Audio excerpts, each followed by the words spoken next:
G'day, folks. Welcome to another Chit Chats with Git Cats. And tonight, it's a bit of a locally themed one. We've got Luke Palmer from Dead Letter Circus. How you doing, Luke? Good. How are you going? I'm going good, man. I'm going good. That's great. And it's funny that we're having a chat like this because, as you were saying, as the intro music was queuing up there, we both live on the coast. We're both aware of each other.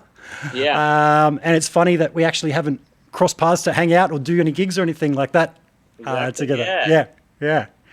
Yeah, So- it's the online world where everyone's friends. We're all friends on Instagram and Facebook and all the rest of it, but we've never actually hung out, which is a shame.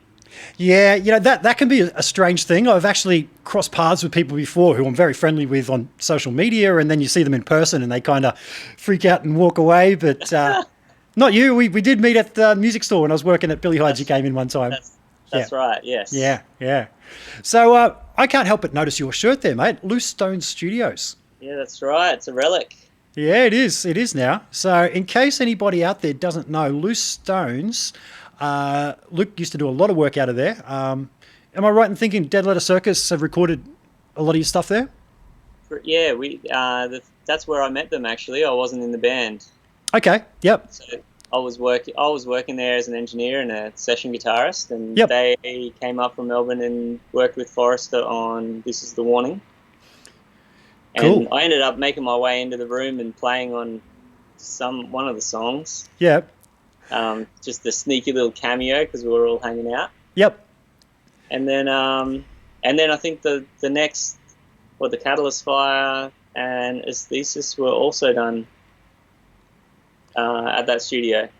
Nice. Before it was sold, yeah. Uh-huh.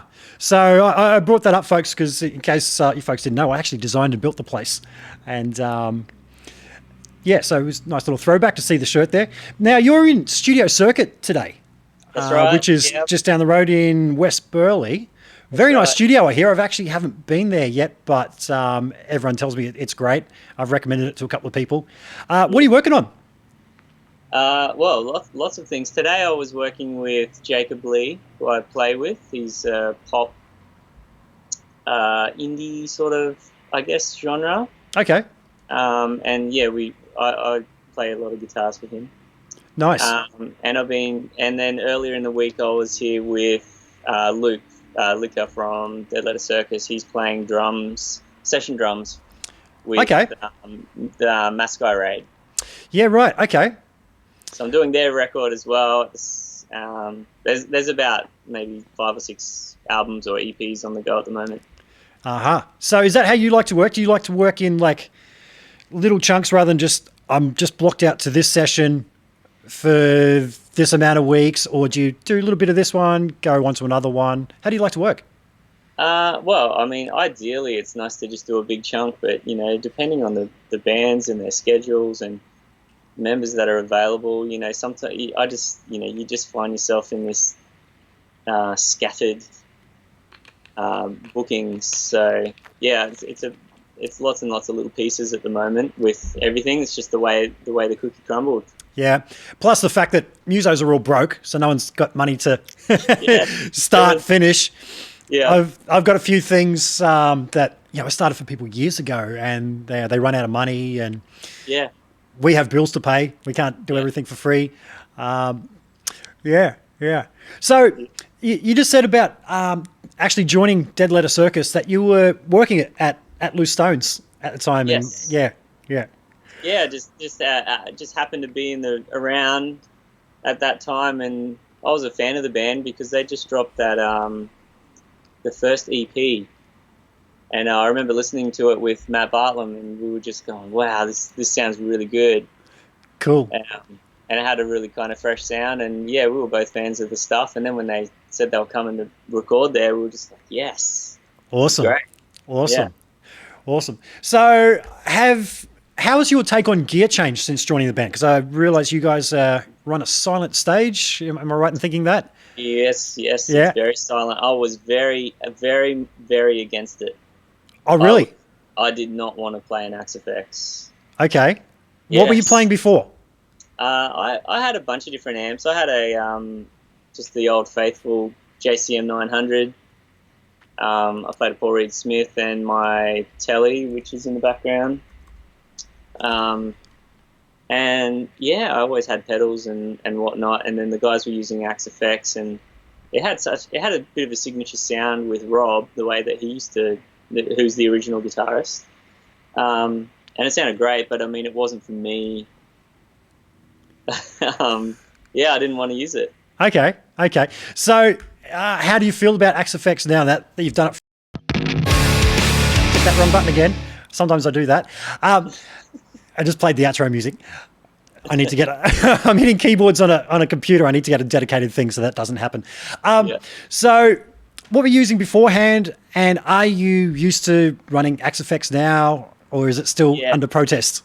No, absolutely not. I use the Axe effects in the studio all the time. I use it live, obviously, 100% of the time. I might just close this door. Give me one sec. Yeah, you're right, mate. You're right. Nice looking studio. We're just checking it out. It's beautiful. The Amphium speakers are insanely amazing and clear. Mm-hmm. So I'm running the Axe FX 3 now. They gave me an Axe FX 2, and I plugged it in. I was like, I don't really love this. And then Forrester really convinced me to spend some time with it, and so my sound at the time was my Telecaster through a bunch of pedals, delay pedals and whatnot. And then it's funny that it is actually coincidentally in the background here as well. The Bad Cat. Oh, cool. That through a Marshall quad. Yeah. Was the best sound that I loved, and that we used on a bunch of records. We used it on the Catalyst Fire. Okay. That record was the first DLC record I played on, and then so he's like, all right, let's set it up, and we'll tone match it, which is a thing in the Axe effects is where you, I guess, record the like an impulse response style thing, and then see if we can get it sounding the same. And we had the amp in the next room, mic'd up through an API, and then we tone matched it into the Axe effects, and then we were flicking between them while I was playing the guitar. Yep. And I couldn't hear the difference. Wow. Okay. And it debunked it for me. Okay. In that little moment. Okay. So when you said you went back and forth with it, was that in the context of a mix or just on its own? On its own. On its own. But and here's the big thing. And there's no SPL, so there's no sound pressure level. You know, when you're in the room with an amp and you can feel it. Yeah. Like, obviously that's gone. So I was in a recording studio. I was listening to it through studio monitors. And, a big part of it for me was, not having the faith that what is going through the front of house is sounding as good as what a real amp does. And at that moment I was like, well, this sounds so close that I can't actually hear the difference on studio monitors. How can that matter live? Yeah, okay. And it doesn't always work that way. It doesn't actually it's not always a perfect match. But in this case, it was one of the closest things I've ever heard. Wow. Cool. Yeah. Cool. It is dangerously close. It's getting closer. My thing with modeling, and I've had them all. I haven't had them all. I've had Axe effects. I've had Helix. I've had Kemper. Yeah. It's the way it sits in a mix. It's a little bit different to me. Live or studio? Sorry? Live or studio? Studio. Sure. Yeah. When I can, I like to use a real amp. But then there's times when I've used modelers and nobody's been any wiser. I'd love to take you through some of my patches and see what you think. Absolutely. Yeah. As we were saying before, I'd love to do a rig rundown with you guys when you're playing locally and come and check it all out. Yeah. That would be great. Yeah. It kind of surprised me. I know I was in Germany only recently and you guys were about to go over around the same time. And when I was trying to line you up for this, I was like, hey, you guys need backline. I can get Angle. My friends at Angle will sort you out. And you're like, no, thanks, man. We run a silent stage, and it's like, yeah, that's what it's become. How do you go with in-ears, man? Were you using in-ears before? Is that something that took a while to get used to? No, I've been using molds for, I think mine are about 11 years old now. So I've been running molds for about 11 years. Okay, yep. And I love it. Because before that I was hiding my cab somewhere. Yeah. Like pushing it off to the side of the stage and then miking it and putting some blankets over it and whatnot. And then just running in-ears, and I kind of got used to it. So I was kind of in this little hybrid stage that prepared me for this because I always got rid of my amp anyway. Okay. So I was kind of used to it and hearing the sound through my in-ears, and then when I flicked to Axe Effects, it actually it sounds better to me. I mean. Oh really? Yep. Now I would be I would feel weird playing a real amp now. I don't think I'd like it at all. Oh, really? Okay, interesting. Yeah. Interesting. We've got a few people in the comments section already there. Who we got? Edwin Crane. Good morning, guys. Good morning. It's nighttime here, so I'm not sure where Edwin is. Yep. Follow the Fox. That's Ben. Just caught a glimpse of the PRS birds tat up. Well, there it is. Oh, yeah. Cool. I didn't know what he was talking about there. Yeah. Up the arm. Love. Okay. Michael, you should ask him what's his favourite guitar.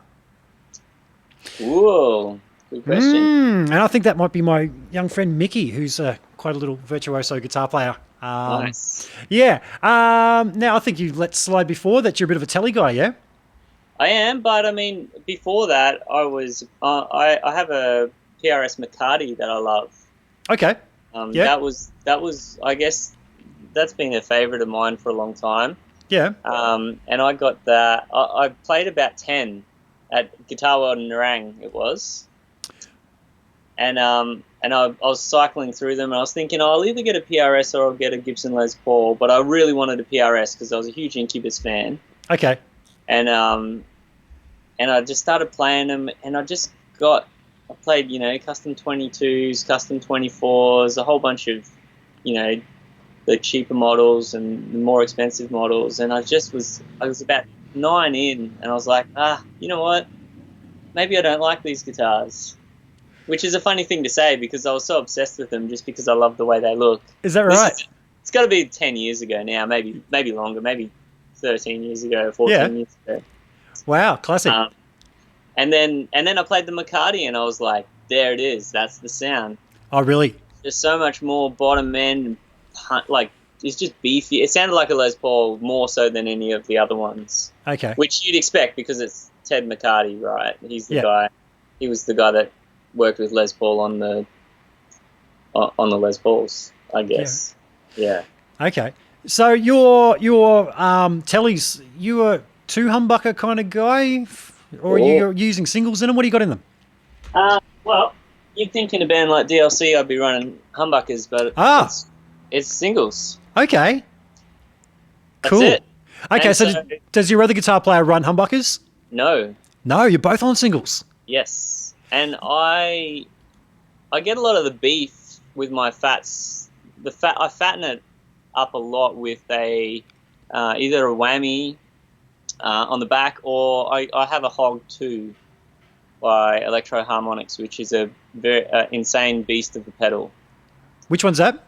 The Hog 2. Hog 2. Okay, nice. Yes, very very expensive, very gnarly pedal, and the things that it can do is quite mind-blowing. Okay. But it's just been part of my sound since before I joined Dead Letter Circus. Yeah.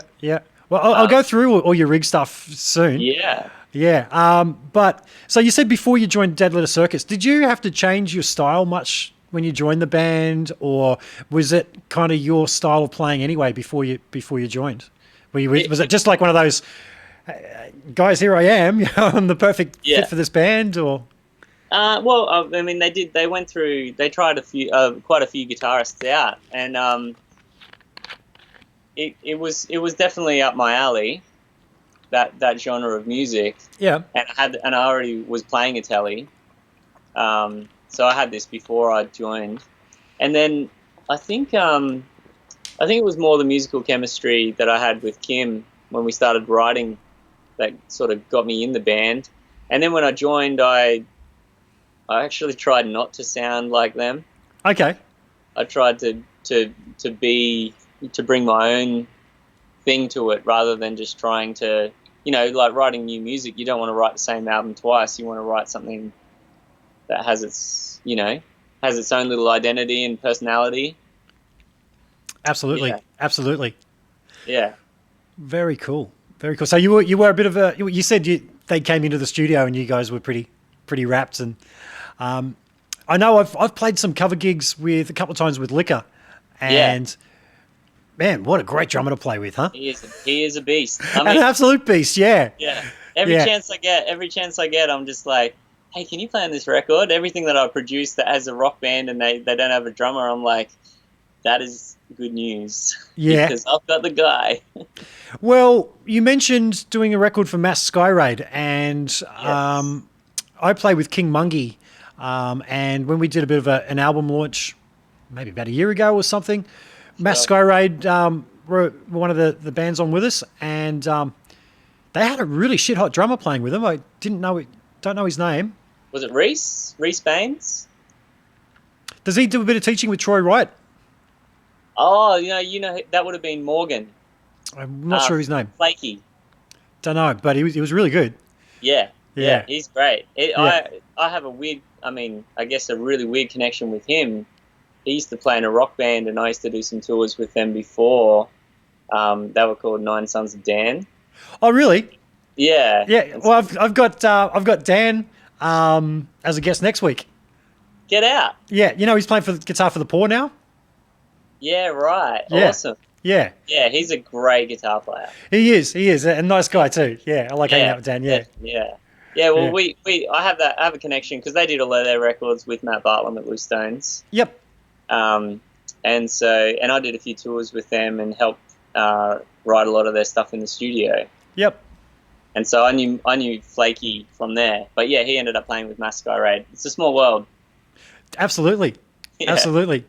So just talking about touring, like you guys tour a fair bit. Well, I mean, it's not crazy busy. Yeah. But it's there's definite tours that go down. Yeah. Sure. Well, I guess being Axe Effects kind of guys, that makes traveling a lot easier, doesn't it? Oh yeah.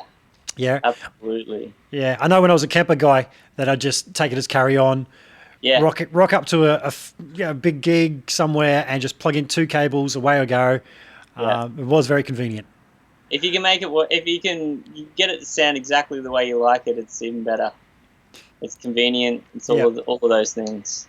Well, like you were saying about the Axe Effects and taking the time to actually put in the sounds and everything, I think that's what you're going to do. I did that with the Kemper. Out of all the modelers, that's what I had the longest.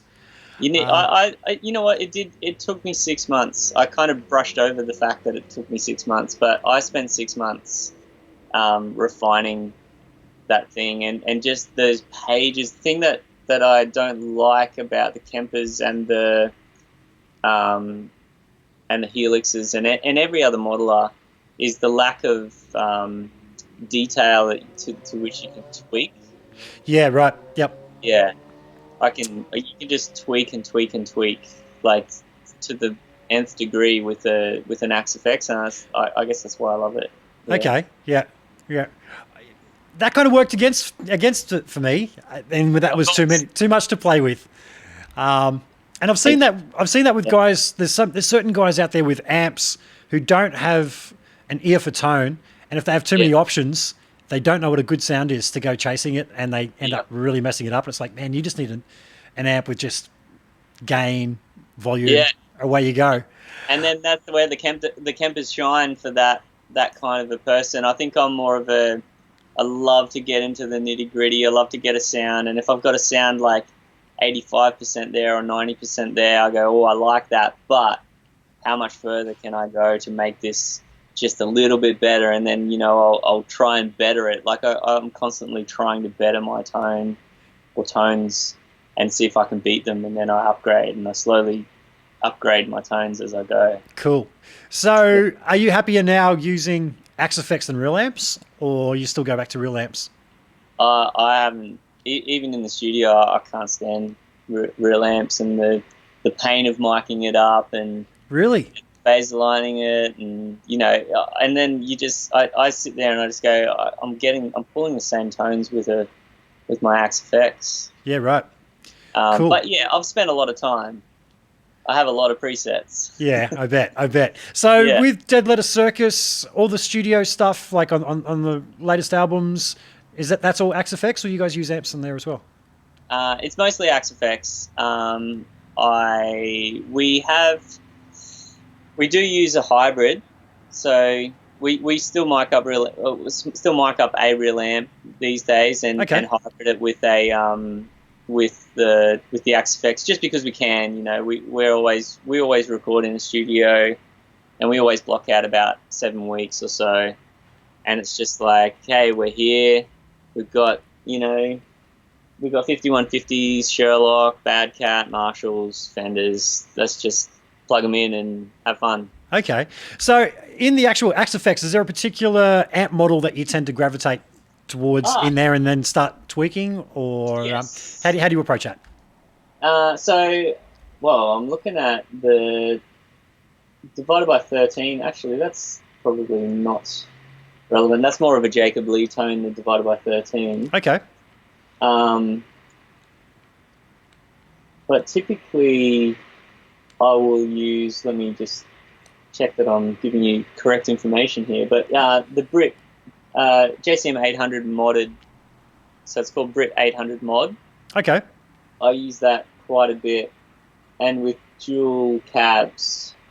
All right, so you run dual cabs. Yeah, so it has it's a blend of it's called a 4x12 basket weave. Okay. And it's a blend of 3 cabs technically. Yep. And then the other one is a 4x12 Marshall again, but just a different IR. Yep.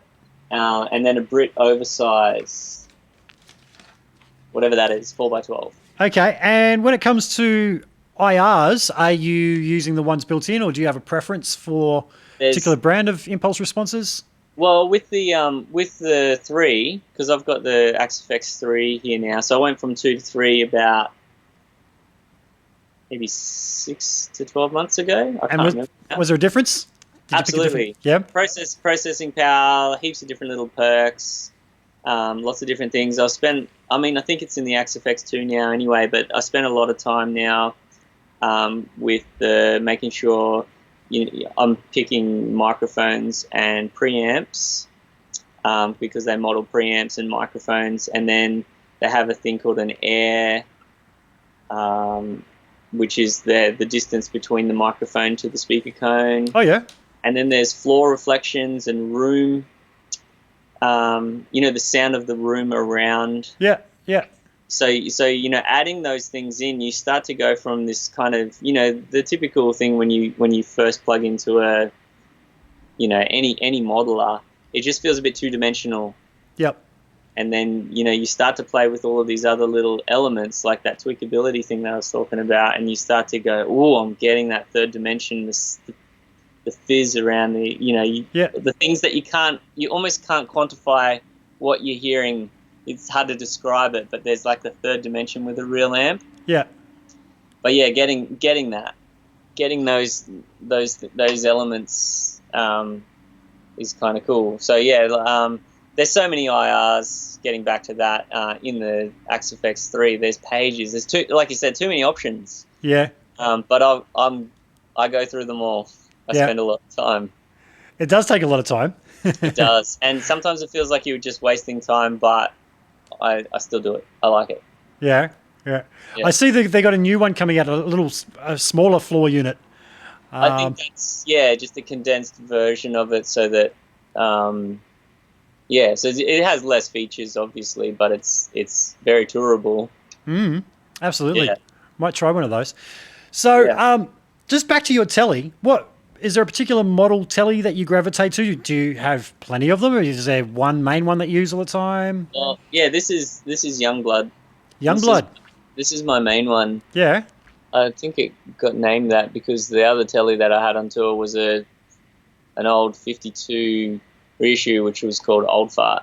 So Okay. this one's called Youngblood. But this is a 2012. I think they're called Elites now, but it's a deluxe. They used to be called a deluxe. So it's it's got the, I don't know if you can see that, but it's got the cutaway. Yes, the skull up there, which is nice and comfortable. The binding, it's got the S1 switch, so you can go to nice. series to parallel, which Yep. I never use. Okay. The tone knob's got that nice little thing where it locks, it drops down, and it actually I believe it separates it from the circuitry completely. Oh, wow, cool. So when it drops down, it's like it has a little thing that Completely bypasses circuit. it. Nice. Again, nice. all things that maybe they do matter, maybe they don't. But all I know is it is a very modern sounding telly. It doesn't have that kind of twangy. You know, if you play a 52 reissue, they have like an airy kind of thin sort of twanginess to them, which is the classic telly sound. But this sort of doesn't have as much of that. Yeah, right. So you mentioned the 52. I actually had a 52 here a couple of months ago, a real one. Yeah, wow. I did a little tone comparison between it, a made in Mexico relic, and made in USA reissue. Yeah. Man, the original 52 was so light. That was the first thing anybody noticed. Is just like, whoa, it's just really light, very resonant. Yeah. And funnily enough, the Mexican was very close behind in terms of feel and sound and everything. But it was twangy, but it was just the right amount of twang. It is. That's what I love about them is they've got it's just perfect in the mix a lot of the time. When you listen to it by itself, you think, oh, that sounds a bit thin and not pleasant. And you play something like a PRS or like I've got a Gretsch in the background there. Sounds really nice by itself, but you just put a telly in with the whole band and it just bites through in the right way. Totally. So I mentioned that I play with King Mungie, and there's two guitar players in that. The other guy uses an ESP Les Paul style guitar, so I use a Telecaster just to get that contrast. So it's funny that your telly's not too dissimilar to mine, which is just over here. I'll go grab it. Yeah, you've got a nice collection. Oh yeah. I have a Richie Kotzen Telecaster. Yeah. Let me just... Hot rails? It's got a chopper, Damasio Chopper T, I believe it's called, in the bridge. Standard Damasio in the neck. Twang King, I think that might be called. Yeah. But yeah, it's got very similar in that it's got a belly cut like yours does. Oh, it's so comfortable, right? Yeah, this one has a very slight arm contour as well. Oh, yeah, because right. I've always been a skinny bastard. I haven't been able to play. I have a dislike for Gibson style guitars because they hurt. They do, yeah. They do. And I clicked on that at an early age. It was like, oh man, I'm too skinny to play those guitars. Yeah. And the fact that nobody played Gibson when I started playing guitar. They were on their way out and they got saved by Slash, who played a counterfeit. Yeah, that's right. Yeah. Which is really funny with their whole play authentic thing that they've been doing lately. Yeah. So we got a couple of other questions in comments in the chat room. What kind of console is that back there? So I assume Edwin's talking about yours, not mine, because mine is just a very cheap old Digidesign controller. Looks of it. Yeah, this is not a console. This is a these are just the modular Neves. So there's 8 channels here, and then there's another 8 channels. I'll spin it around here. There's another 8 channels there. Nice. So these are 1073s, which are beautiful, and they're 1081s over there. Yep. AMS Neve, so not original. Not the originals, but I'll tell you what, they sound great. They still sound amazing. Yeah. Have you ever recorded at 301 down at Byron? When they had I've recorded on the Neve in Sony in Sydney, which is I don't think it's a It's not a 1081 or a 1073. It's something else altogether. Yeah, right. That console down at that they had at 301 had all loaded with 1081s, and yeah, that's a lot of fun. It's a lot of fun. A lot of fun. Yeah, got some good drum sounds out of there. I bet. So what else have we got? Ryan wants to know any insight to the set list for Halloween Hysteria Tamoza. Oh. Must be an Aussie. Tamoza. Tamoza, yes. Well, if I'm perfectly honest, we haven't written it yet, but I'd imagine it'll be something similar to what we did in Europe, which was, a bit of everything, a bit of old, bit of new. Yeah, quite a bit from the new album, but we try to cherry pick pretty evenly across all of the records so that everything gets a good go. Nice. Also, Gabor from the super fun, awesome Happy Time Pedal Show was in the house. Nice. Awesome. But he's also just said, got to run, set break at a gig. That'd be right.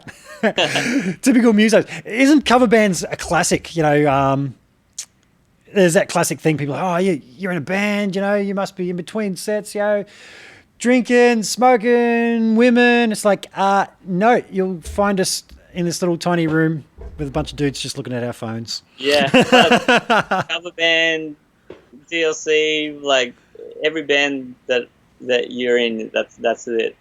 Everyone's kind of just chilling. Yeah, totally. So, hey, I saw you guys are up for an ARIA award. Or yeah, that's right. More than one ARIA, or just one? Just one? Is that the first nomination? Have you guys won any previously? Or? We've been nominated for the previous record as well, and I actually there might have been one for This Is the Warning as well. I can't remember. Okay, cool. What category is that you guys are up in? This one, so 2 or 3 years ago, it might have been now, we were up for Best Rock Album. Yeah. And this one is in the Best Heavy Rock / Heavy Metal category, I guess. Okay. Yeah. What do you guys consider yourself? Do you guys consider yourself metal, rock, prog? I had difficulty when it came to creating a thumbnail for us to chat. It was like prog, rock, metal? Yes, that's it, prog rock. I wouldn't call it metal. It's not heavy enough to be metal, I don't think. I think it's a lot of metal players like our band because it has some kind of crossover there stylistically. I know people put us in with Carnival in that category a lot, but I feel like we're more of a rock band, to be honest. Yeah. And with progressive tendencies. Yeah, okay, yeah. Yeah. So, I didn't ask you about, just in your telly, is that just a stock single coil that you got running in the bridge, or because we saw I got like a blade style in my one. What's the pickup in it? They're stock pickups. Yeah, so just standard old single coil. Yep. How do you guys go for noise? They're noiseless. They're noiseless. Okay. Yeah, unbelievable. Okay. So yeah. I don't get any. I can't even make it feed back. It's great. Well, you would if you used real amps on stage. Well, no, even with a real amp, it's. I'm taking the piss. Yeah, good. Now, you're saying about wearing headphones, or wearing in-ears. I only ever did that once or twice, and it was actually playing a gig with Liquor at the beer garden with Ramjet, and I was wearing in-ears and the Kemper. And man, it spooked me because it was just too direct, and I didn't, you just touch the string and it's there, and it's just like, oh, I'm messing up, and everyone's like, no, you're playing fine. It's like, really? Have you got any tricks to deal with that? Well, you sort of start to, I guess, it's weird because you feel like you play better because you can hear everything, but and then you go through these stages where you feel like because you can hear everything, you're standing very still and you're not getting you're not entertaining, you're not getting into it because you're trying to play really correctly. I went through that stage, and then I guess you focus on the wrong things as well. So you're not, there's not like, if you've got a real amp and there's a lot of noise and it's really loud, you're a bit more bold and rash with some of the things that you can do live, because the finite movements sometimes, I don't say don't matter, but they're not as perceived as much as you're perceiving it, because it's so direct. But you can overcome all of those things. I think you just get used to it, and you start to learn how to play, I guess, and understand. I think it's understanding that those little things don't matter. They're not translating out front Okay. of house, and I don't know. You just get used to it. Yeah, right. Okay. It's like anything. The more you do it, the more you go, oh yeah, I'm starting to get this now, and you learn it. It's a challenge. Do you guys run mics to pick up ambience? I know I've pointed out to friends when I go to big concerts now, I always point out the little satellite dishes. I'm like, do you know what those are for? And I let people know that that's to pick up some ambience, so they don't get that thing I was talking about where you're disconnected and you're like, whoa, Jesus. Yeah. Do you guys run those? No. I mean, I've got a mic. I've got a vocal mic. Licker's got a vocal mic. Kim's mic is, on, and I mean, I feel like I've gotten used to not having ambience, and I have both ears in the whole time, fully sealed the whole time. I don't pop an ear ever. Yeah. So I mean, I've just committed hard and gotten used to it. But I have suggested, because I know I'm starting to tour with a guy named Jacob Lee, who I mentioned earlier, and I have an idea that because he really bounces off the crowd, and he was over in Europe when we were over there, and he was playing shows, and he was saying, he always kind of pops an ear out because he feels a disconnect. He can't hear how loud people are singing and all of the rest of it. Yep. And so I want to get him a set of get him to put a set of pencils or shotguns at the front of the stage, but then have it hit a volume pedal before it hits the in-ear rack. Yeah, right. So that he can go, if he's wanting to know what the vibe in the room is, he can kind of push it up, and that feeds his in-ears, but then he can pull it back, because if you have that in your ears the whole time, it can get washy and messy. Yeah. That's a great idea. Great idea. I think it'd be worth trying. I mean, we do lots of kind of little tricks like that. Yep. So being a two guitar band, how do you guys go about like splitting up parts and stuff? Like writing, is it a case of everyone brings in ideas for a song? Do you guys write together and you hear the other guy playing, go, well, you're doing that, I'll do this to complement? How does that'll work? There's zero ego with cool. With Vinny and myself, which is a really good time. It's a good contrast. He's a great, excellent guitar player. Has a lot of feel, and he's really good to play with, and we kind of just get in the room and we'll just write, and we don't even care. Like, it's like you're playing lead, I'm playing melody, or I'm playing rhythm and you're playing melody, or whatever. Like, it doesn't matter. Like, none of us care. I like playing rhythm guitar. I mean, he likes playing rhythm guitar. I like playing lead guitar. He likes. We have no preference. We have no ego. It's just, let's just write something. Whatever comes out is whatever comes out. And if it happens that I'm playing the melody, then cool, I'll play that. And if it happens I'm playing the rhythm, then that's kind of what it is. And I mean, even to the point where sometimes in the studio we'll be, Vinny might have written a part, and then he'll be like going, oh, I'm not sure about this sound or whatever. And then I'm like, oh, what if you did this? And he'll just go here, and he'll just throw me the guitar, and then I might just change it a little bit, and then record it, and then that's it.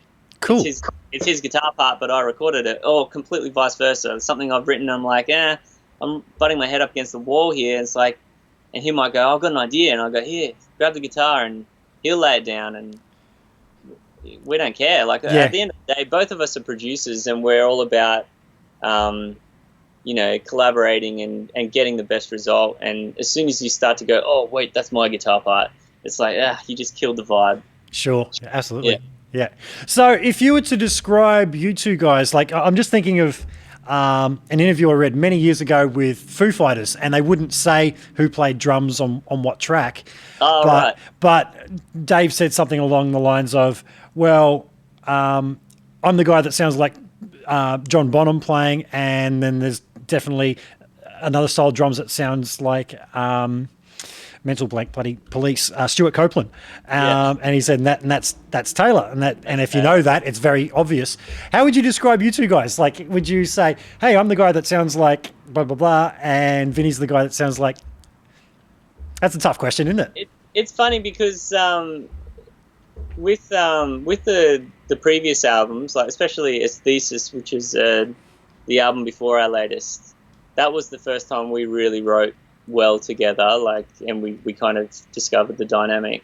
I had a, quite a riffy kind of, I played with the hog a lot, so I had a lot of octavey kind of sounds, and I have my little flavors and melodic things that I stick to, so it's obvious to me what I sound like on that record particularly. But then we kind of, and then like Vinny has a lot of his sort of sounds and the way that he plays, and we kind of rubbed off on each other. So the new album, there's a lot of stuff that sounds like me on the old record, but it's Vinny that wrote it. Oh, cool. And then vice versa, a lot of stuff that you just don't know anymore. Like we kind of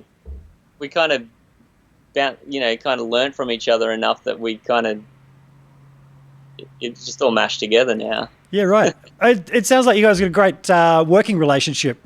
Yeah, absolutely. And like you said, no egos.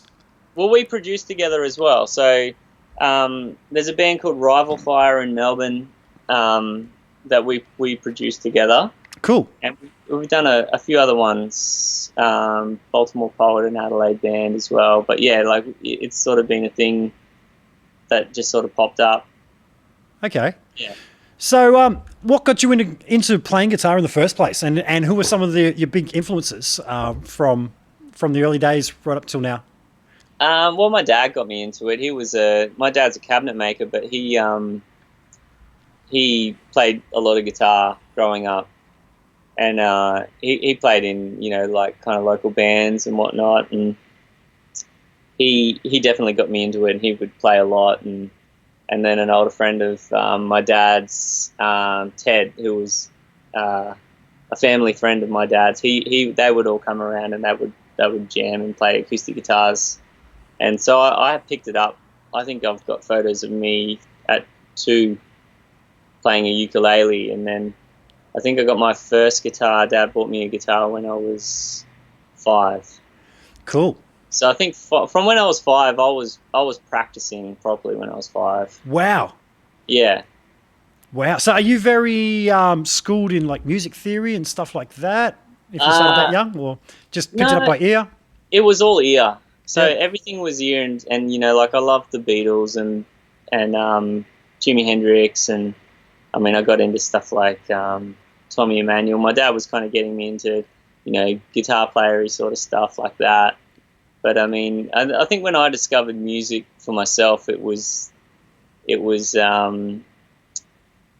like Rage Against the Machine, and I think even like Green Day when they were really indie, and cool, that kind of era. And then then I went on to punk music and bands like Incubus and all sorts of different genres from there. Yeah.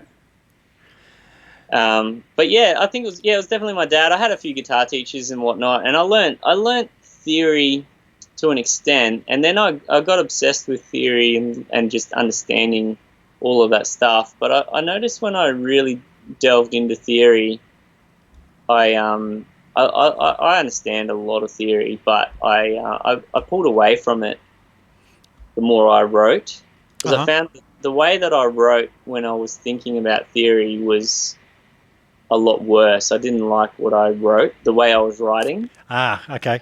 And so then, like, even now, like, sometimes I'm playing the chords that I play.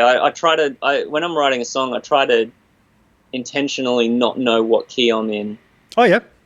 So, and don't think about any modes or scales or anything, and just play and then move my fingers until, like, literally it's just like, oh, that note doesn't sound good, move it, move it, move it, move it, move it. Oh, yep, that chord sounds good. I don't know what that chord is and I don't care. Yep. And it's all about how it feels and the emotion. And I found that the more I wrote by just feel and listening, the better I wrote. You know, I would chase better melodies and just things that I heard in my head. But again, if I hadn't have learnt that theory, maybe those patterns wouldn't have been as easy to find. Who knows? Yeah, I've always found over the years that people that don't understand theory tend to write the coolest things because they don't know the rules. It's inspiring, right? And you go, how did you write that? You know nothing of music, and it's just so good. Kurt Cobain is a classic example. Like, seriously, like some of the chord progressions. As simple as it is, the acoustic one, About a Girl. Who goes E major to G? I mean, that's just all kinds of wrong, but he makes it work because he didn't know any better. That's right. And sometimes that's the genius of it. It's just like something that you just know not to do, and they just do it, and they don't think anything of it. And you just go, actually, it's amazing. Yeah, totally, totally. What's the other song of theirs that's the chords are just everywhere? It's like Polly, is it? Or I'm trying to think. It's something off Nevermind. I was late to the Nirvana party, but it was actually Unplugged in New York that got me. Lithium, I think, is the song I'm thinking of. Oh yeah. Who comes up with that chord progression? Seriously, that's just everywhere. And if you were thinking of keys and things, it's like, so what, we're changing bar every key here? Is that sort of going on here? Yeah. Cool. So something I've been asking people a lot lately is how they approach the fretboard. Because one thing I discovered is everyone's different. You know, some people are into what they call the caged system. Some are into the 3-note per string scale. Some work off intervals. How do you approach the fretboard? It's kind of, obviously it's evolved over the years, but like with chords and chord progressions, and then melodic playing. I'm not much of a shredder, so soloing is not like a huge part of my repertoire, believe it or not. But I mean, I can solo, but I don't like the way I solo. I'm more of a melodic player, I guess. Okay. Yeah. A lot of it's based on chords and then inversions, and it's evolved so many times. I don't even know what it is anymore. It's really? kind of I wouldn't even know how to describe it. It's just patterns. Okay. Yeah. Yeah. So say patterns, like. Yeah. I'm trying to work out what you mean by that. Because everyone is completely different, as I say. Everything's a pattern that reappears in different places and in a different way. And, I found understanding the tuning of a guitar was an important step for me early days. Yeah. Understanding that everything's tuned a fourth. I've got to make sure I get this right because some guitar nerd will pick me up on this. But, like from E to A and then from A to G, and then the relationship between all of those strings is all of the same until you go from G to B, and then understanding how that semitone difference, because that's a third rather than a fourth, that, and then how that affects the pattern when you cross over the B string. Do you know Tom Quayle, the Ibanez guy? Have you seen him online? Tom Quayle. I'm not much of a YouTuber, but I know the name. Yeah, man, he's an insane shredder, jazz fusion style guy, and he tunes his guitar all in fourths. I hung out with him recently in Germany.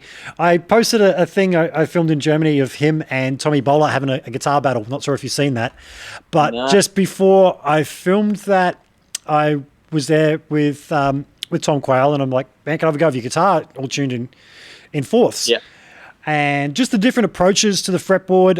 If you're a 3-note per string player, there's a revolving pattern, and you don't have to make that adjustment for the B string. And it's just like, oh, I get why you do this. Yes. Playing chords, though, forget that. So if I was to do that, I'd have a double neck, man. I reckon it'd be so cool to do your shred stuff all in fourths, and then go back to your playing your rhythm on another neck. That would work for me. It would mess with the pentatonic a fair bit. Yes, you're absolutely right. You're absolutely right. But other than that, I get it. I get why you would do it. And I mean, I don't know who came up with dropping that B string, because it should technically be C. Is that correct? Absolutely, and that's how they actually tune 6-string basses. That's right. Yeah, they have a high C and a low B. I don't know who came up with it, but it's quite smart, right? Like with open chords and it is. Well, you say that about open chords. Tom explained to me about playing his guitar was that you just take an E, and then that's your E chord. Drop it down one, and that becomes A major, not A minor. Exactly. And then drop it down again. Drop it down again, you get a D, but you can't play the low string. And it was just like, bing. Okay, I totally get this. Yeah. Yeah. A thing that I used to teach students was I'll show you. Was understanding the tuning of your guitar, and exactly that notion that when you drop the E down, it's that finger there hits the B string, and because it's tuned a semitone flat, you need to compensate by making it sharp, and hence you get the A, and then you drop that down, and then the B string, you need to compensate again, so hence why that becomes a D. So it's always the B string, which is a different, I guess it's a slightly different approach. Yeah.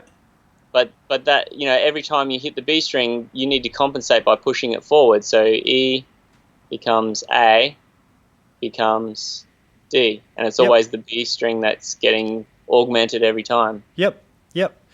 Wow, that's really cool. I should bring that up with students. Not that I do that much teaching anymore. Do you still teach a lot? Never. I don't teach anymore. I haven't taught for about 3 years. They had to.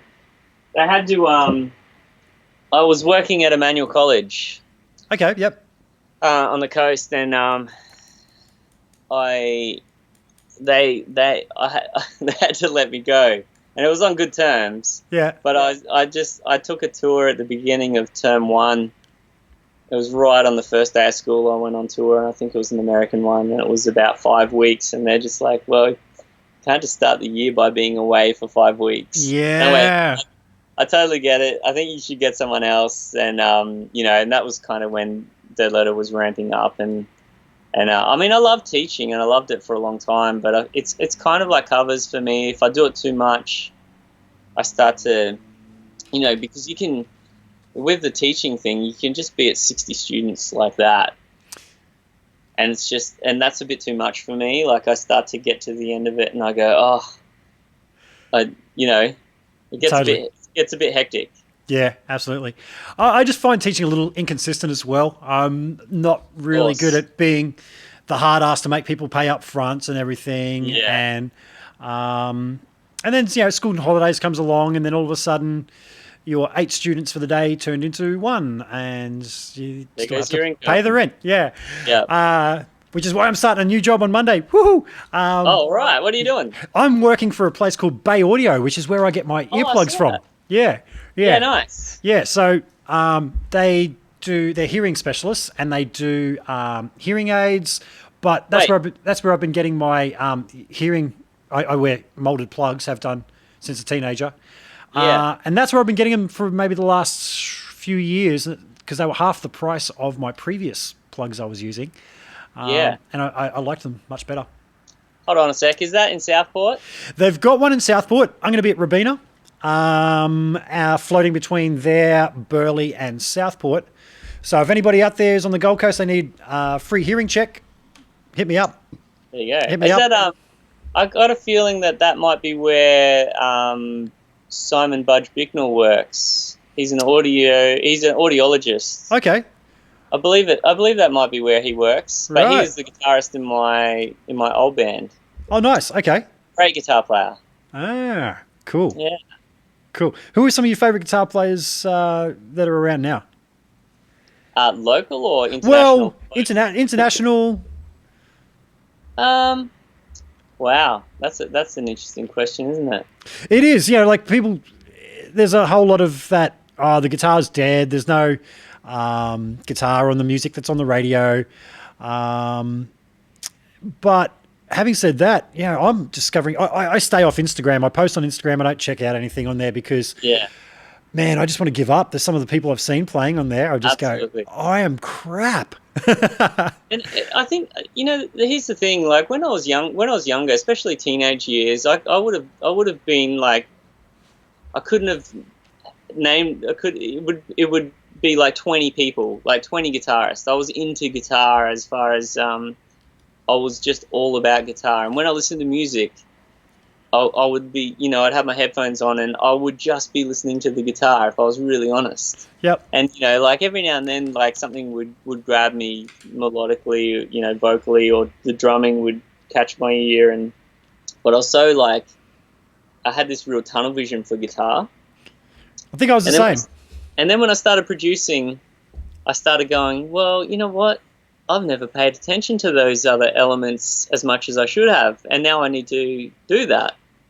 And so now I listen to a song, it's like I don't really care about the guitar player as much as I used to. I care about the song and the way it's constructed and the melody and the arrangement and even just like the way it makes me feel is such an important thing. So as a producer now, I'm probably just as much a producer as I am a guitar player these days. Yeah. I'm finding that guitarists are less and less of a focus for me. So that's probably why I can't sort of name that many. But I mean, I still look at guys like Matthias Asato is a great example. I think I said his name right. Yeah, but you did. He is amazing. He is absolutely amazing. He is mind-blowing. And for me, anyone who play, like shredding for me, my eyes glaze over. And probably a lot of your fans might be like, well, what? I watched a thing with this. It's really amazing. Like some of the stuff, I just watch it and I just go, wow, that's like crazy fast and really amazing. But then after about a minute or two, I go, I don't really feel anything. I totally get you. Get you. Yeah. Then so for me, it's more about the song. Like for me, a great guitarist will complement the vocal of a song. I mean, unless you're talking like an instrumental shredding piece, like you go down the road of Steve Vai, Joe Satriani, and all of those guys. I get it. It's amazing, and it's really, really incredible that people have, go to that degree as players. But it's kind of it's just more that it's not for me. But I definitely appreciate it because I was into that a long time ago. But I guess player wise, like. I mean, the genre that I play in, there's a lot of good players. I mean, Drew from Carnival is a great player in that he's very technical, but he's very melodic. And that's the kind of stuff that I could get behind. I think melody is where it's at, isn't it? Yeah. And you said before, great vocal melodies. And that's something in just guys I've chatted to doing this, who are guys that I'm interested in listening to play, and they all say that it's all about great vocal melodies. And when I do demos of stuff, I occasionally do pull out some old King Mungie tracks that I've still got the drum tracks for. And when it goes to do the solo, I'll start off by playing the vocal melody that Ben sang. It's just like, well, that's what goes here, and then we'll just lead off that. And the same with doing solos for people in the studio. I'm sure you probably do the same thing. Yeah. I did a record recently for a friend of mine, Brooke Supple. She's fantastic. And yes, she has mentioned that she's gigged with you. And about half of the solos, she sang to me. She heard how they went in her head. And then the others, we'd start off playing with her melody, going elsewhere. As soon as it got anything slightly guitar-y, and a little bit of a blah, she's like, no. Get rid of it. Yeah. Yeah. Which is a hard pill to swallow as a guitar player, and I remember swallowing that pill, like going, you know what? It's sometimes like what is the guitarist thing to do doesn't suit like a whole bunch of genres these days, Yep. And playing a lot more pop music and whatnot now. I mean, a lot of the stuff that I do in the studio these days is, it almost sounds like a synth layer. I've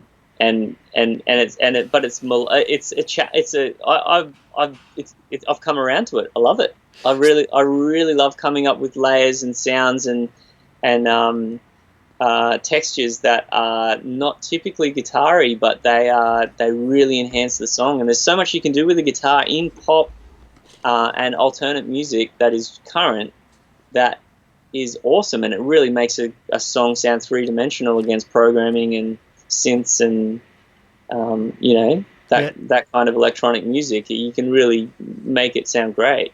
So what are you using for the ambient type stuff? Is that all coming out of the Axe effects? I've been using a lot of delays and reverbs from the Axe effects. Yeah. I prefer it over all of my Strymon gear.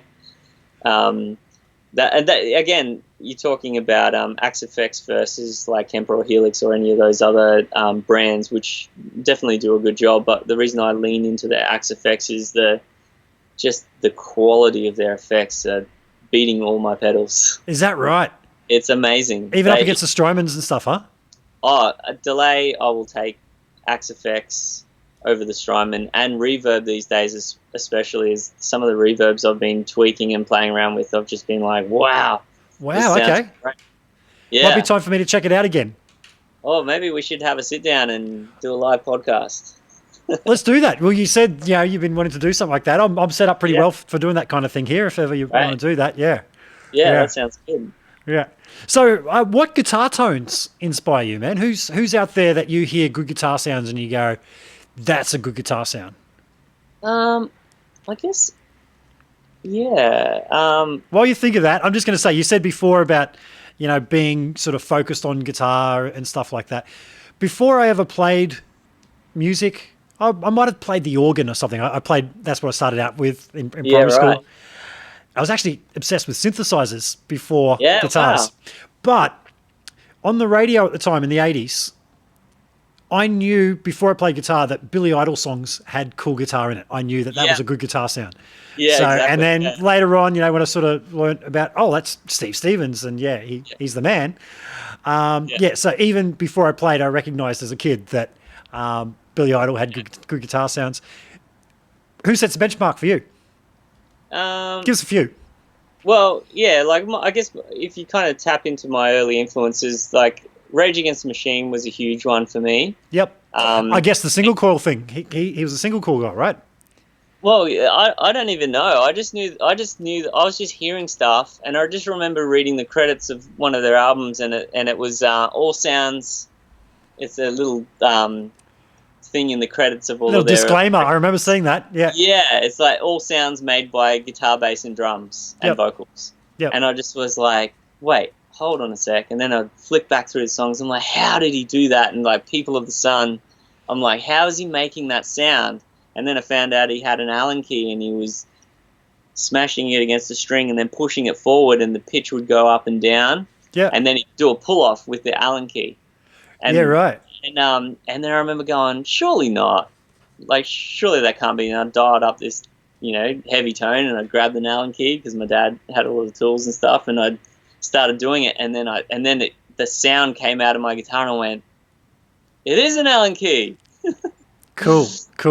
But yeah, little things like that, and I think that band has really stuck with me for all of that time, because I guess they're one of those bands that no one ever really sounds like them, or if they do, it sounds quite B grade, or it sounds, it's just so unique.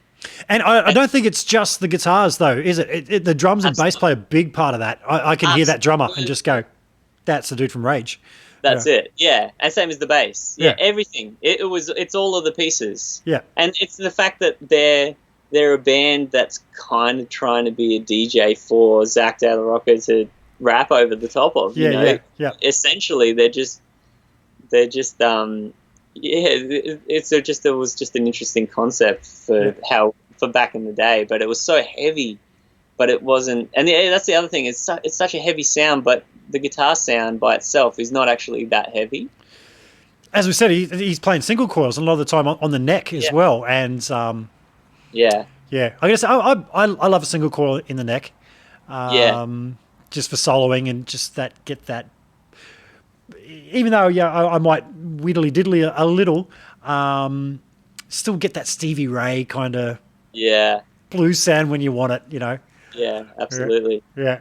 Did you ever get into Van Halen or any of those kind of guys? Or That was kind of before my era. So I was yeah, born in '84, and so I did this little jump over the '80s, and I've kind of been going back to it now and really appreciating it, which is yeah, really interesting. Like some of the '80s bands, but like, so I grew up with my dad hitting me with Black Sabbath. The Beatles was a huge one. Jimi Hendrix. So I kind of got all of this 60s and 70s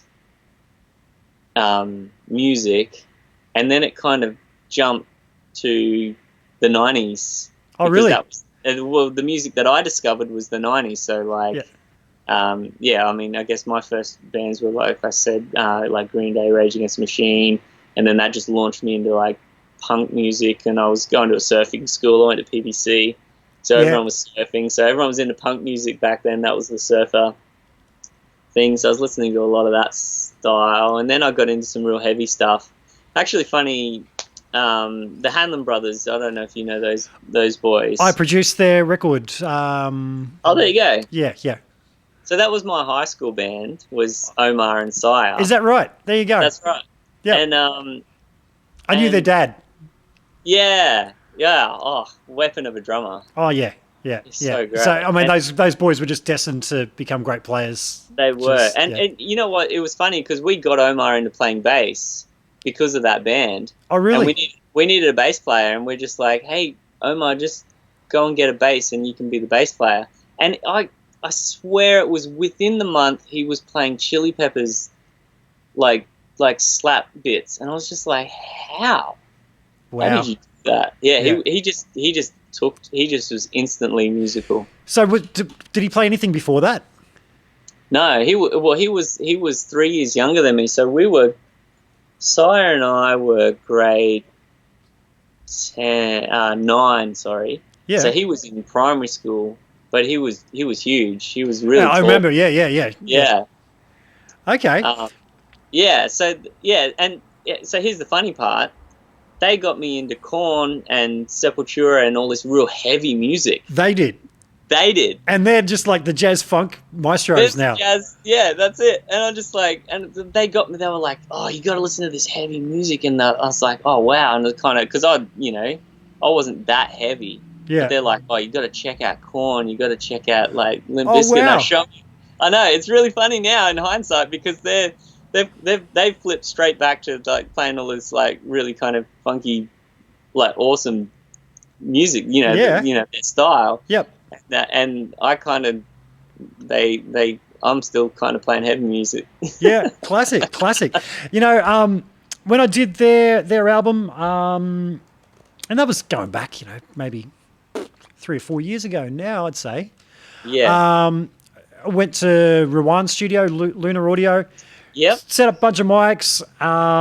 Went, okay, yeah, we're rolling, play, guys. And then they started playing, and I'm sure you've had this moment where you just go, well, I don't have to do too much, do I? These guys are great. I mean, then you get other guys, you just go, oh, shit, I got my work cut out for me here. But no, those guys were just like, they are players. Wow, yeah. Cool. And, they knew exactly what they wanted to hear in their heads. And yeah. The only thing is when I did the first mix for them, I can remember Sire coming in and playing it to him. And I went to try and get a really nice natural drum sound for him. Yeah. I remember looking at the guys and just looking at Sire finish the song and said, I haven't kicked it out of the park for you, have I? And he just went, oh. And then he played me some records that he wanted to sound like, and they were all blatant drum machine. I'm like, so you want to sound like a drum machine? I can do that. And started layering samples of that kind of thing in there, and they loved it. But that's classic because they're great players, man. Now you said about producing that's pretty much your bread and butter thing, and I just said then about the guys coming in having their shit together. What's some things that bands can do to make your life as a producer a lot easier, and at the end of the day make the whole project sound better? Is there any things that you've learned that we can pass on? That's a good question, and it's something that it's it's bands that come in and they don't know their parts, or they haven't rehearsed it well enough together. You know, that's always the big problem, especially in today's day and age. Everyone's got the means to record, and a lot of bands will write separately now because it's convenient and it's easy, and everyone's got, you know, Logic or, you know, some kind of recording platform, and so they, you know, the drummer might MIDI out their drums or record it and send it to the guitar player, and the guitar player will, you know, play with it and, you know, record his little bits, and then they form a demo and they make it sound good, but they've never actually played it in a room together, and that seems to be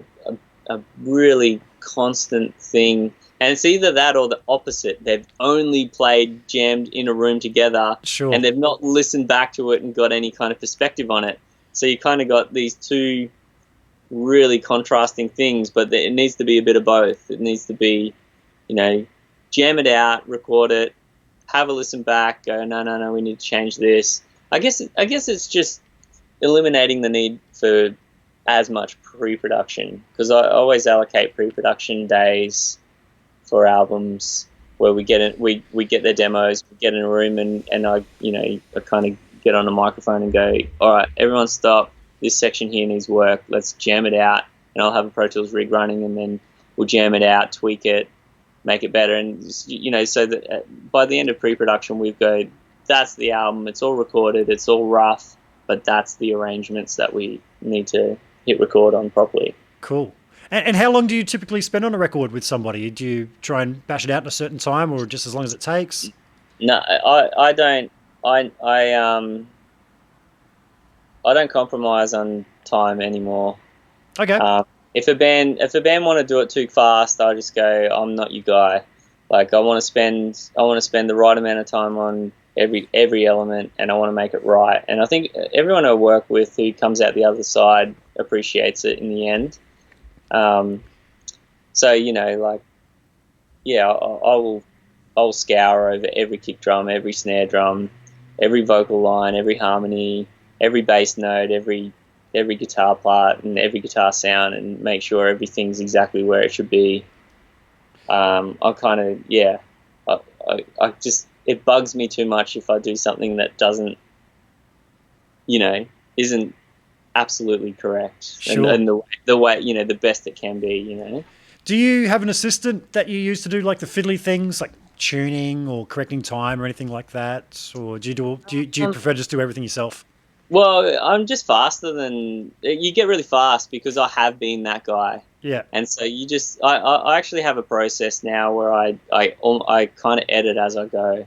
Cool. So as I'm recording, it's just almost like a reflex now. I'm not thinking about it. I'm still thinking creatively, but the editing is kind of happening, and it's a creative part of my process. Okay. And yeah, I think I've tried having assistants, and I've had people that have been interested and that I've been working with. Funnily enough, you mentioned Ramjet, because I was using Mark for a fair bit. Oh yeah, right. Yeah, he was coming down. He's really good. Yeah, really great, really keen. And yeah, so he was sort of coming down, and I was showing him, you know, bits and pieces of mic and drum kits and all of the rest of it. But I think he ended up just being too far away. Yeah, right. Bummer. Yeah, but he's like such a rad dude and so talented, and he was really good to work with. But I mean, yeah, there's been different guys along the way, but yeah, I just do it myself now. It's just much easier. Sure, and I guess there's certain ways you like to do things yourself as well, isn't there? Yeah. And when other people do things, you sort of like, it's not how I would have done it. But yeah, and it's just like, I'm just going to redo it anyway. Yeah. So you're a Pro Tools guy? I'm a Pro Tools guy, absolutely. You ever spent any other time in anything else, or have you always just been Pro Tools? It's always been Pro Tools. I don't get in wars over, you know, like, oh no, Cubase, Pro Tools is better than Cubase, or Pro Tools is better than Logic. It's like, I just don't know. I only know Pro Tools. It does everything I need it to do, and it does it really well. So I don't, and sure, like, it's got its bugs, but every program's got its pros and cons as far as I can see. And I think just because every studio you go to, it sort of seems to be Pro Tools kind of everywhere. Yeah. In Australia, Australia and America anyway. Yeah. Not so much overseas, I notice. Sure. There's definitely you know, a lot of people using more and more people using Reaper and Cubase, and I mean, who knows, whatever else there is out there. But I mean, yeah, Pro Tools has just been what I've used. So I've tried using Logic. Probably about 10 years ago, I was going back and forth between Logic and Pro Tools. Yeah. You said, you know, Pro Tools does everything it does now. They caught up with, you know, being able to freeze tracks, bounce in place, all that kind of stuff. Yeah. For a few years, it didn't have some elementary things that everybody else had. Absolutely. Oh, and still, like, there's still things in there that bug me, absolutely. But as far as, like, for the most part, I mean, and like, honestly, like, I'm not objective on that at all because I haven't used anything else. So I can't say Pro Tools is definitely better. But, I mean, everything that I need to do, I'm quite fast at doing what I need to do in that time. And I learned from guy like Forrester moved up. I don't know if you know Forrester Saville. I know of Forry, but I actually haven't met him. I was going to try and get him on here for a bit of a chat, actually. Yeah, you should. Yeah, he moved up from Melbourne and he was working out of Loose Stones, and now I hire his room like quite a bit. I work out of his studio that he has, and I you know, watch him like a hawk because he's constantly doing things that I go, wait, what did you do? How did you do that so fast? Yeah, right. And I think I spent maybe 5 years over his shoulder going, how did you do that? How did you do that? Cool. And he's really generous with his knowledge. Nice. And really good. So, you know, I've done a fair bit of work with him. You know, obviously he does all of the Dead Letter Circus records, and you know, we've done quite a bit in the studio where I've produced stuff. I always kind of flick it to him or Matt Bartlam to mix. And then we even did, you know, a little bit of a collab with Sky Harbor as a band from India. Okay, cool. And yeah, they're really, really talented boys. They so we did that project, their latest record, sort of together. I guess I was probably more of the assistant engineer, if anything, but yeah, that was a good project to work with Forrester on. Cool. So let's talk about drums. Yeah. So recording drums. Now, do you use a lot of triggers, or do you it's mostly natural sound, a bit of a blend of the two? I think the ultimate goal is to pull the best drum sound that you possibly can, and go in with the view of, if we weren't going to use triggers, what would we use? But at the end of the day, of course you're going to use triggers for you know, if it's going to make it sound better, then you do it. But I mean, it depends on how much of that trigger you use, and yeah, I mean, I'm not anti using triggers, but I mean, it's not 100%. Samples. Yeah, I have come across guys that are 100% samples. It's like, so you don't know how to mix drums and you're just going to replace them. Okay. Yeah, I mean, and I guess that kind of comes from like that, you know, the Chris Lord Alge style thing where he just deletes the kick drum and he just uses it as the trigger. Yep. And I mean, you can't really argue with some of his mixes because they're amazing. Absolutely. Yeah, and he mixed Aesthesis, which was not our latest record, but the one before. Cool. And yeah, it sounded good. I bet. But it's yeah, I think I definitely spend a lot of time making sure I capture the drums, you know, in the best way. I mean, I kind of everything I do now is pretty much the same with this room. I have a particular set of things that I do in studio circuit that I know works.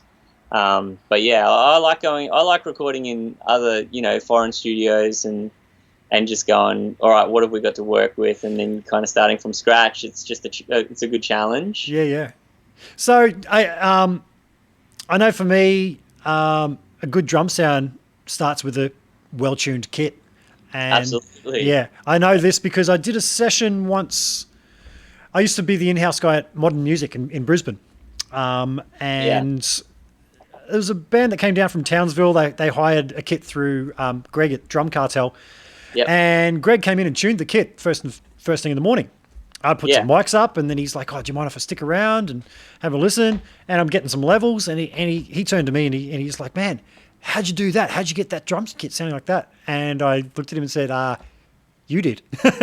Yeah. You just tuned it, man. I've just put some mics on and turned it up. I haven't even begun to play with anything. I'm just trying to get the roughly everything in phase. So do you agree with that? It all starts with a well-tuned kit. And do you tune them yourselves, or do you have somebody else that comes in and does it? No, I've been sort of working more and more on my drum tuning skills. Like you said, it's super important. I do a thing where with snare drums, like with the rock thing, I'm always using heavyweights, Evans heavyweight heads. With the toms on this Masquerade stuff, I use the hydraulics. Oh wow! On this last one, which is the Evans, it's a dual ply. They come in all weird colors and whatnot. So we had red heads on the kit here. I always use. Most bands go with the Yamaha kit that is here at the studio, which was owned by Matt Bartlett, and it's one of the best sounding kits I've ever heard in the studio. Nice. Just amazing, yeah.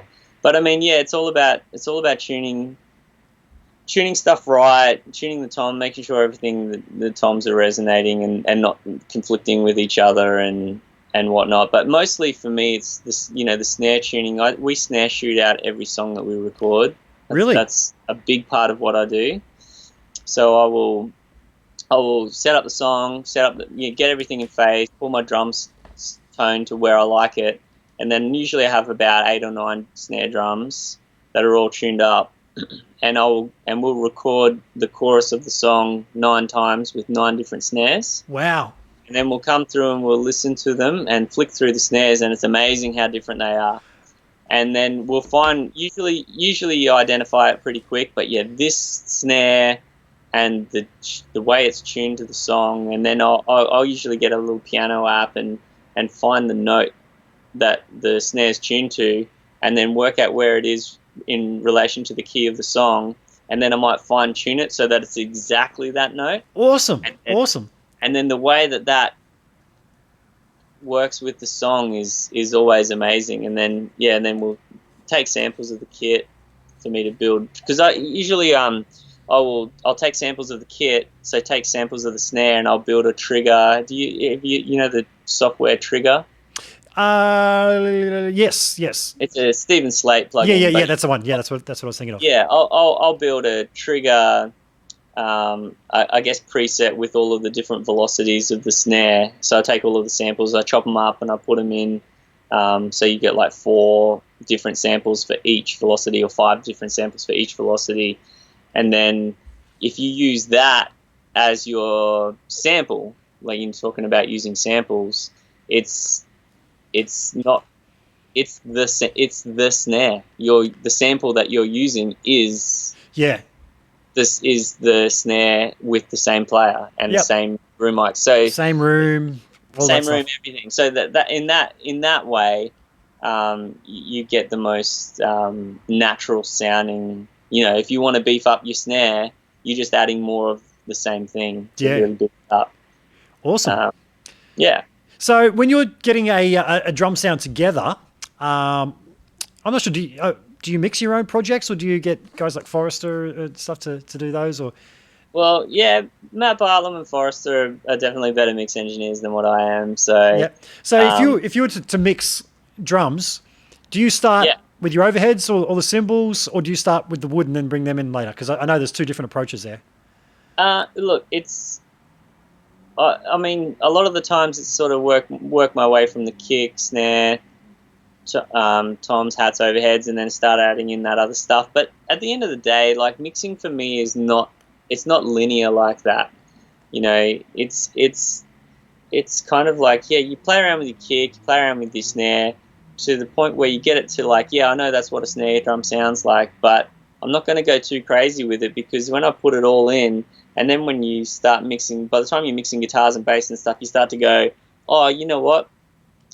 the snare against all of this other stuff needs to be more like this. So it's like, why waste your time, crafting the perfect snare sound? It's like like that whole thing with Telecasters in the mix. It's like they're really nasty by themselves. They've got kind of that weird bite, and they're not full and bottom endy, and you kind of think, it kind of sounds nasty, but it works in context. In the context, it works. So it's like, you can spend all of this time creating this guitar tone by yourself in your bedroom, and it's not really relevant.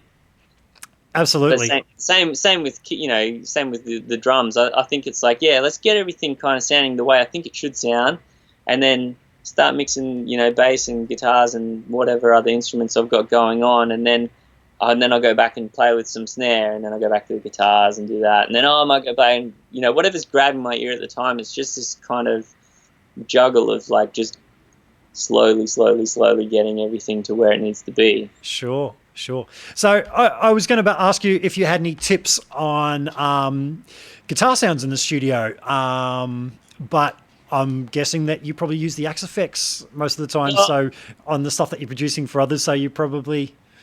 No, well, again, I've done a lot of years of pulling guitar tones with real amps, and I mean, I still every now and then, actually, there's still projects where bands want to use real amps, and I'm totally cool with it, and I love it. It's fun.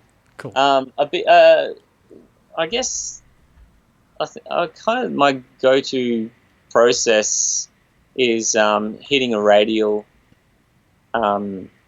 splitter, like a SD. I can't remember what it's called, but it's got like 6 outputs on the front. So you run big yellow one. No, it's blue. I think I'm colorblind. Yeah, it's blue. So and they're just parallel outputs, and you can flip the phase, and there's a ground lift on each of them, and they got the Jensen transformer in them, so it's like a perfect transfer of the signal. Yep. So I'll usually run, in the console room, I'll run guitar and pedals into the splitter, and then split that into a couple of heads. Usually I try to just do 2 these days, but you can do 3 or 4 amps at the same time if you want to battle the phase. Mm-hmm. But so I'll hit, PV50 150s, or Marshalls or Bad Cats or whatever I've got at my disposal. Okay. And then run the speaker cables, run through the ground and into cabs, and I usually have a little bit of a baffle that I put between the 2 cabs to keep them separated in the room. Nice. Go-to miking is 57 and a 414 on axis at the center of the cone. Yep. And do you align them so that the diaphragms are exactly at the right, so they're all in phase? And then if I'm using 2 cabs, I make sure that the distance from the capsule to the speaker cone is the same from cab to cab. Yep. And sometimes that's hard if the mesh isn't, the actual physical speaker and the mesh is a certain distance. Yeah. And then the next cab is different. They're always different. So it's just trying to work that out. I think phase is a huge thing when you're starting to play with multiple amps. Absolutely. But I have the same problem in the Axe effects, to be honest. I have I use a lot of my sounds are a different amp on the left to the right. Yeah. And so I think there's you get problems if the IR is different. I don't understand how it works, but they're not all. You can't assume that they're always perfectly in phase. In fact, Matt Bartlam was mixing a bunch of stuff that I did. I think it was a Jacob Lee project, but he was splitting my stereo tracks to mono, and then using there's a really, really good phase program called plugin called Mind Blank. What is it called? Who makes it? Auto Align. Okay. Yep. Yeah, that plugin. And cool. so you use that. It's very, very accurate at detecting phase and putting 2 signals in phase. Yep. So he'd been doing that with my Axe effects. So I just assumed that it was in phase, and it sounded great to my ear. But he's like, man, it came alive when I phase aligned those 2 channels. I actually experienced that. I went to Baby Animals sound check at Southport RSL about 6 months ago. Not even 6 months ago. So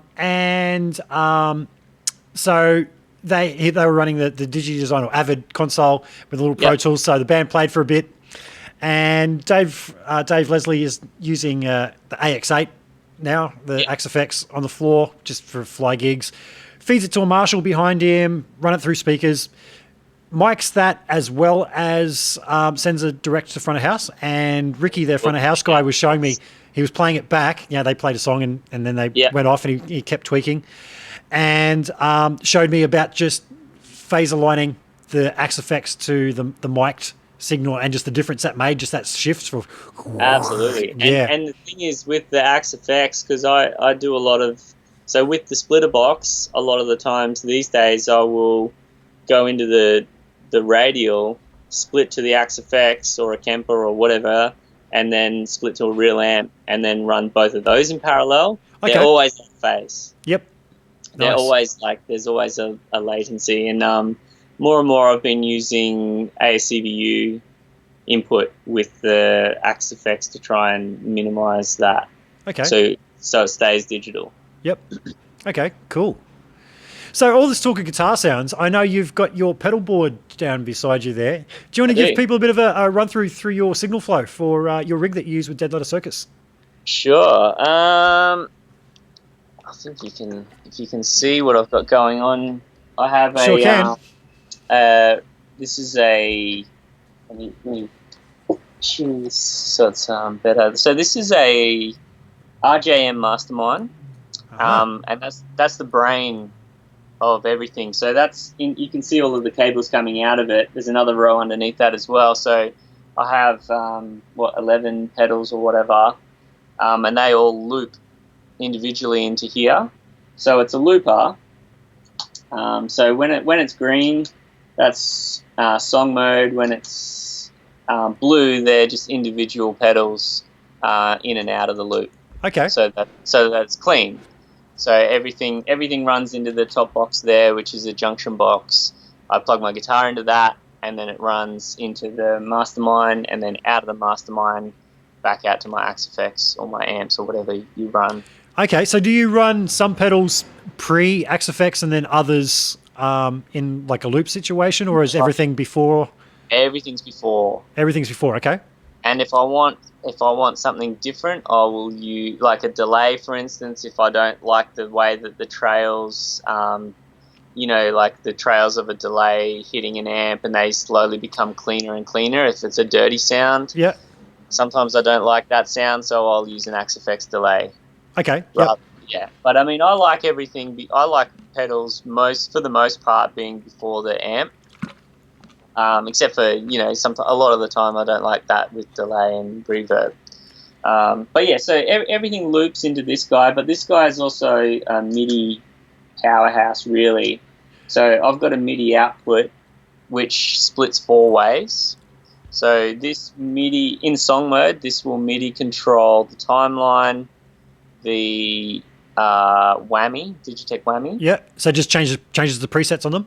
Change the preset, and the Hog 2, which is up the top there. Yep. And the Axe-Fx. So there's a MIDI out of my junction box also. Oh, cool. Okay. So it has there's a program on my laptop where I design every song. So all of my songs, I have scene 1, scene 2, X amount of scenes. So this song here is intro, verse, chorus, verse 2 lift, solo, and that's it. There's 5 scenes, and every song that I play live with Dead Letter or Jacob or whoever I'm playing or touring with, I design every section of every song to have its own sound, and then in the Axe-Fx, I make sure that every different sound has its own scene, so I can volume control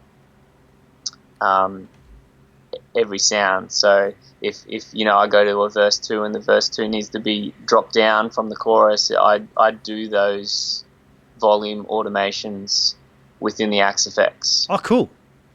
So I'm basically mixing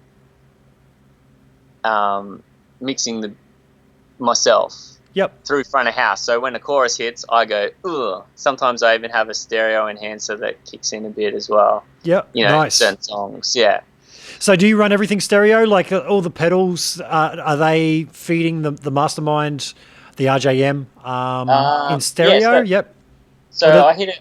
I go. There's I've got a fuzz, a compressor, and then my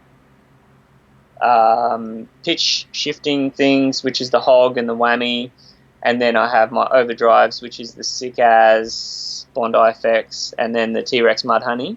Okay. Now they're all mono. They're in the mono loop section. Yep. And then I have a timeline, the Strymon timeline, the Strymon Blue Sky reverb.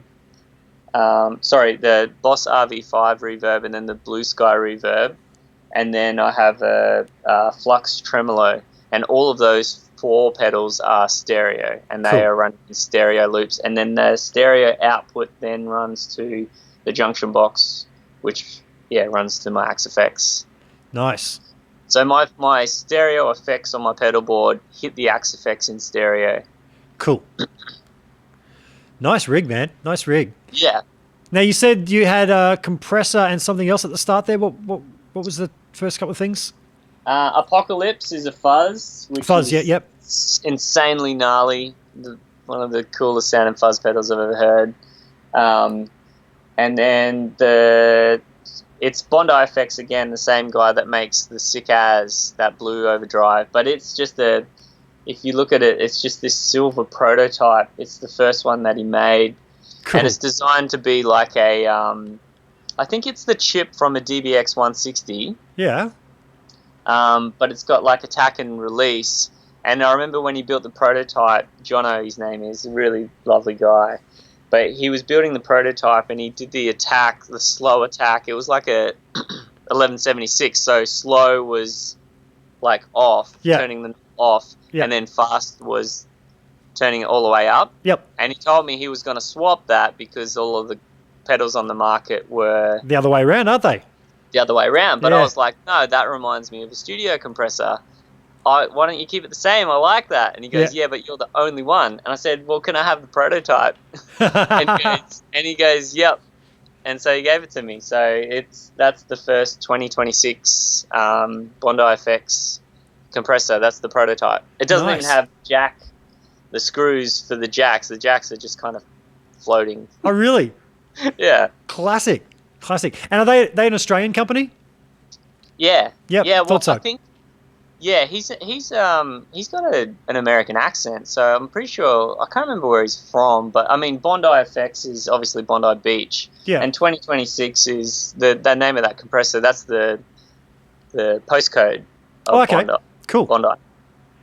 Nice. So, and do you swap things out on your pedal board much, or has that been it for a while now? And it's been it for a while. There's not much I can't get going on with that. Between that and the Axe effects, I've not gone, you know what, I really need this sound, and not been able to get it. I mean, you probably notice a lack of phases and flanges and choruses and stuff like that. If I do use that kind of thing, I do it in the Axe effects because of their stuff. But I'm typically not a big fan of phases and flanges and chorus sound. The closest thing I came to liking a chorus was the Strymon Deco. Did this like stereo cool thing. Yeah. Tone. I wouldn't mind having something like that on my board. I picked up a one of those plastic Arion choruses when I was in Japan about 10 years ago. Yeah.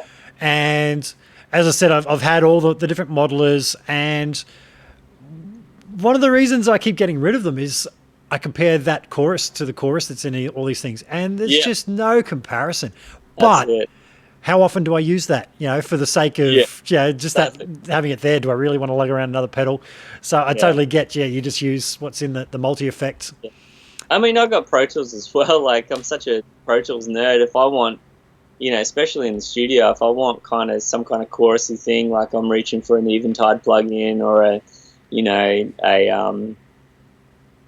there's a whole bunch of UAD plugins that do like the Roland the old Roland choruses and those effects. So, I mean, half the time I'm using Pro Tools plugins as well. So, Yeah.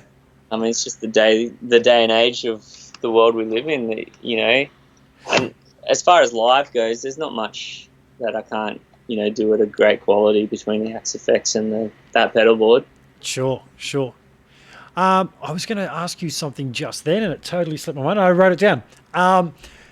Do you guys play to a click live? Yes, you do. Absolutely. So, do you then have program changes being sent to your gear to change patches for you?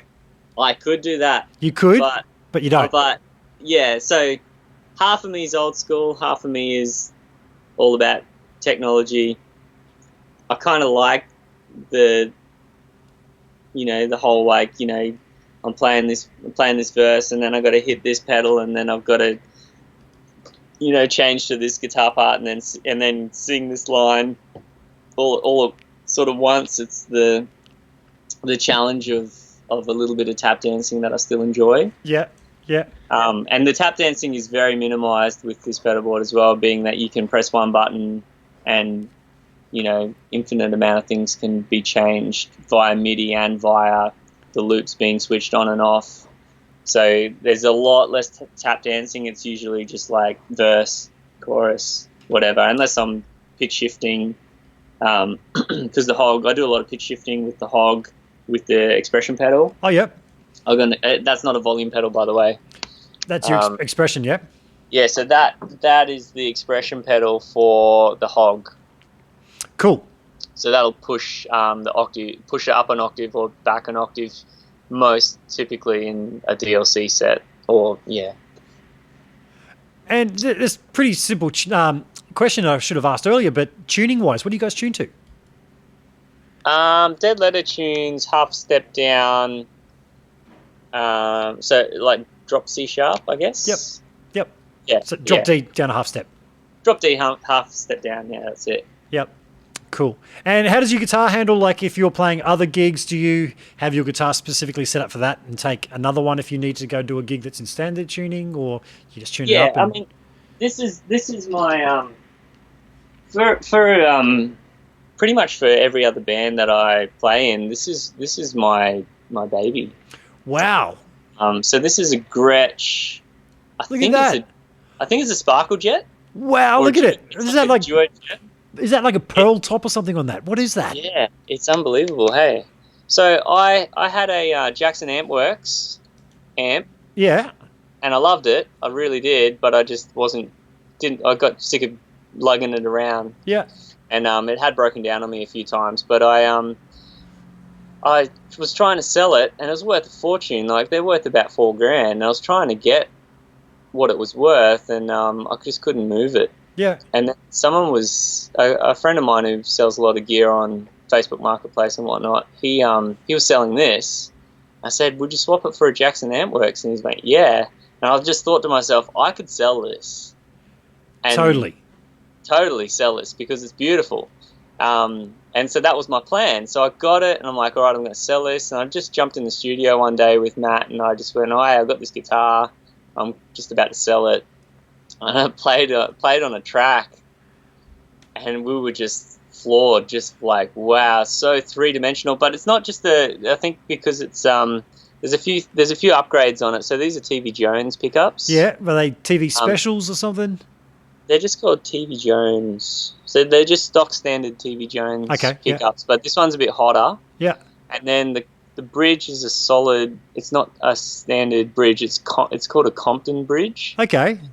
And it's a solid piece of steel, and it's kind of got the whole PRS thing where it's just set. And it was badly intonated when I got it as well, so I ran a blade. It was glued down the bridge, which a lot of people do, or they pin them. Yeah. But luckily it was just glue, so I ran a Stanley blade under there and really carefully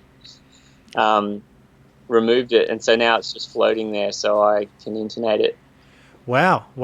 So that sort of reminds me of those Zemitis guitars, but they're metal, aren't they? That's like a pearl. Is that what that is? Yeah, it's just like, I mean, it's actually, if you have a look, it's a solid mahogany under it by the looks of it. Yeah, it's like solid mahogany, but then it's just like got a sparkle finish. But yeah, besides that, I don't care what it looks like.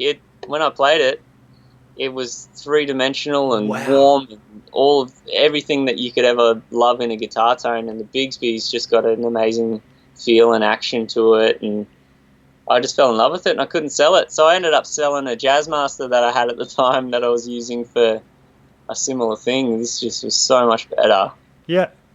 So, I've never used Filtertron pickups. I've never had a guitar that's had Filtertrons, and I think I'd like them because Malcolm Young. Yeah, and I mean that's one of the benchmarks for me when I'm talking rhythm guitar sounds, is trying to play like him, and just that.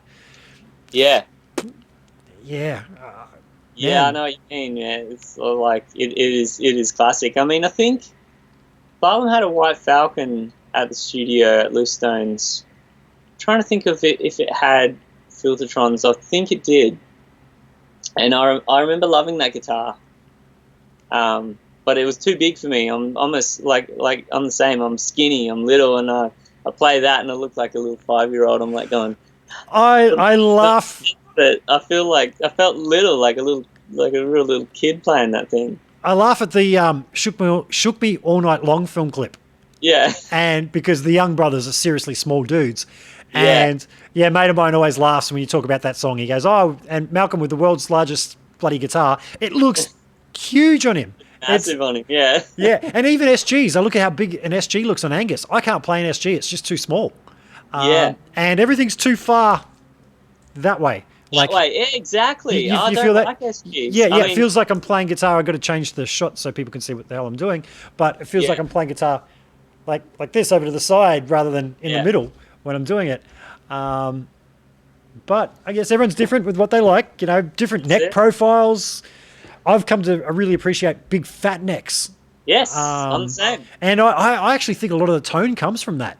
Just since I've played chunky neck guitars, there's just a certain thrust and strength that I feel. I don't know if it's just something I'm feeling in it or whether it actually comes across in the sound.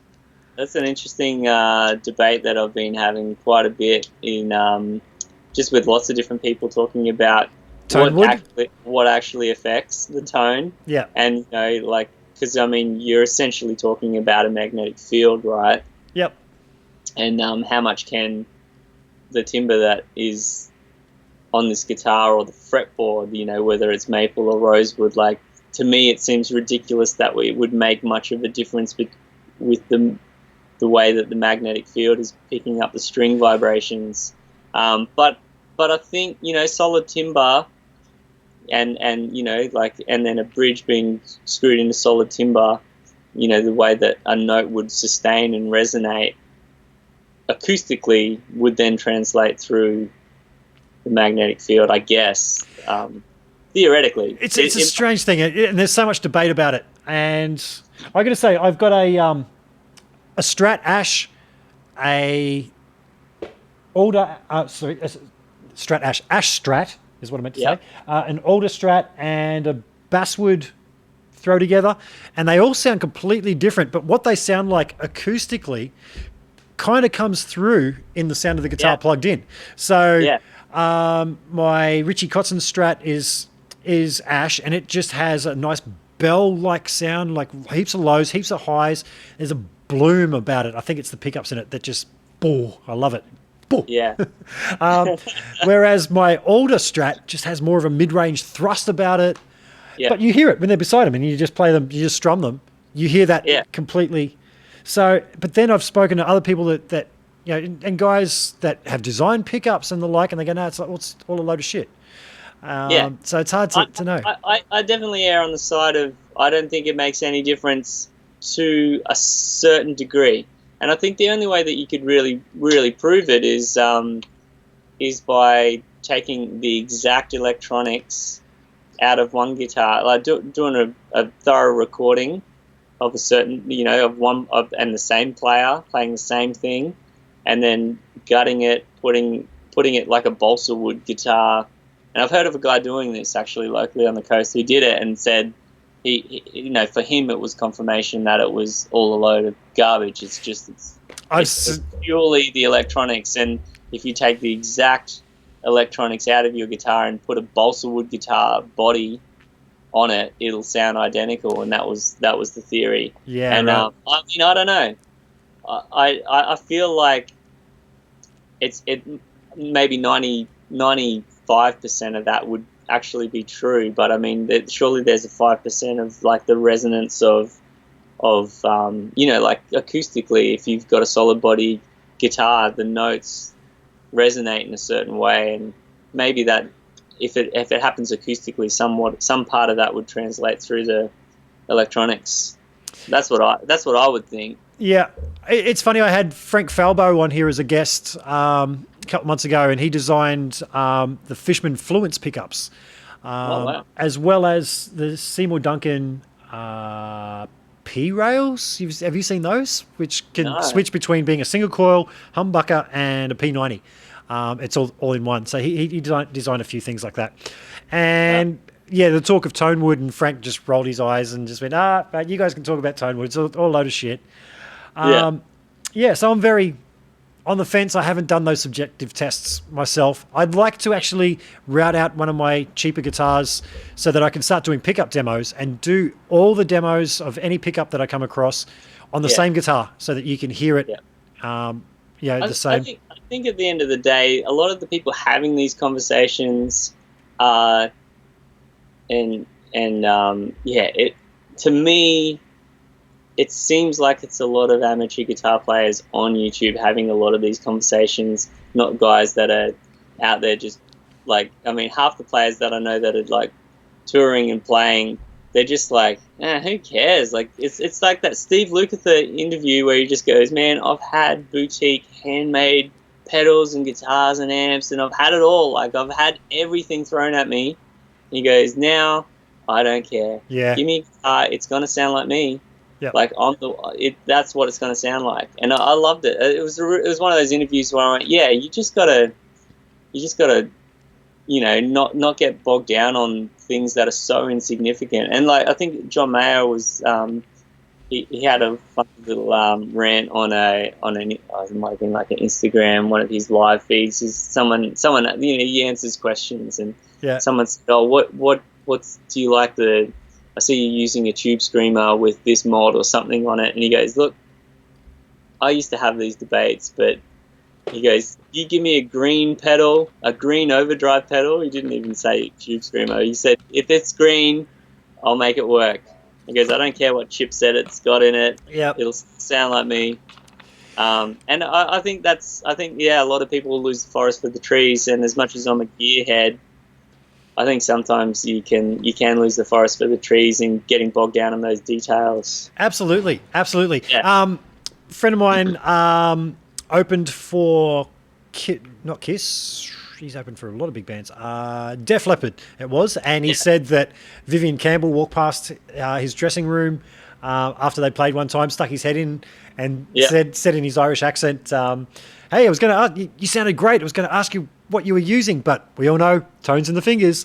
And then sort of left, and he just went, "Yes, this guy knows. He knows." He gets it. Totally. Yeah. But it is true, isn't it? Like you could play through these guys' rigs. Same guy actually played Eddie Van Halen's rig, and he just said, "Man, I was just disappointed. It sounded like me. Didn't sound like Eddie Van Halen." Totally. Yeah. Oh, and isn't that the epiphany? It's like it's you can and I've done it so many times where I've pulled a tone in the studio for a band, and if it's like a really struggling guitar player, you spend all this time pulling a tone, you're like, there's something wrong, like it's out of phase or something like that, and it's just like, hey, can I just I might just as I'm kind of playing, I think if I hold it and play it, I can tweak it because I don't know what's going on, and then you just strum and you just go, oh yeah, that sounds great. Hold on. Yeah. And then it's like, And different gear reacts to different players. I was talking to Dave Friedman about this recently when I was over in Germany, and he was saying about how one of his amps can sound absolutely killer for one player, and then the next guy would play and just look at him and go, it's broken. This amp's broken. Yeah. And he'll hear it and he goes, yeah, it sounds broken. Then he'll pick it up, play, himself and go, well, it sounds fine when I play, give it back to the other guy. So a lot of it is to do with the touch, isn't it? It's all about the way you touch it. And yeah. Oh, totally. And I mean, I had that epiphany with synths just recently because a project that I've been playing on, we've been getting a friend of ours, Ian Perez, who's a keyboard player, a really, really excellent keyboard player. And I've got all of these synths in Pro Tools or, instrument plugins. Yep. And he, presets that I've got a MIDI controller and I, program things in from time to time, and just there's a lot of presets that I go past and I go, that doesn't sound any good. But then he was on the other end of it, and I was recording him, and I was flicking through presets, and then he'd hear it, and then he'd start playing something like bouncing off the sound that exactly, and then playing a certain way, and I went, oh, that sounds so good. I hate that preset. Yeah. How did you make it sound so good? Yeah, and he's just a weapon, and again, it's all in just. It's all in your fingers, and just the way you play. And I mean, that's a keyboard which seems like a less. You'd think that less would translate through a keyboard, but it's not. It's not the case. It's very much the same, So talking about that now, one thing that blows me away is Trent Reznor. Yeah, can play one note on a piano, and I know it's him. There was that documentary that came out that Leonardo DiCaprio did about global warming and that. Yeah. After the Flood or something, I think it was called, whatever it was called. Anyway, I went to a friend's place and he was watching it. I hadn't seen it. And I walked in, and within 30 seconds, in the background, there was just this ding on the piano. And I just looked at him and said, that's Trent Reznor. That was Trent Reznor. Yeah. Who did he do the music to this? And I started Googling. It was like the premiere of this thing. And then, the credits, it came up, and I just tapped my mate on the shoulder. I said, told you, I heard one note on the piano and I knew it was him. How does that happen? Seriously, with the guitar, it's all about how hard you hit it, the way you wiggle it. I even think your bone structure and you probably have something to do with it. But absolutely. Piano, man, there's not much variable to that. There's velocity, and that's about it. Yeah, but it's oh man, yeah, it's like when you get a really good player, it's amazing. But I mean, I just think of like, you just play one. A really good guitarist might just hit like just an open G. Yep. And then, you get another player hold the G perfectly. Yep.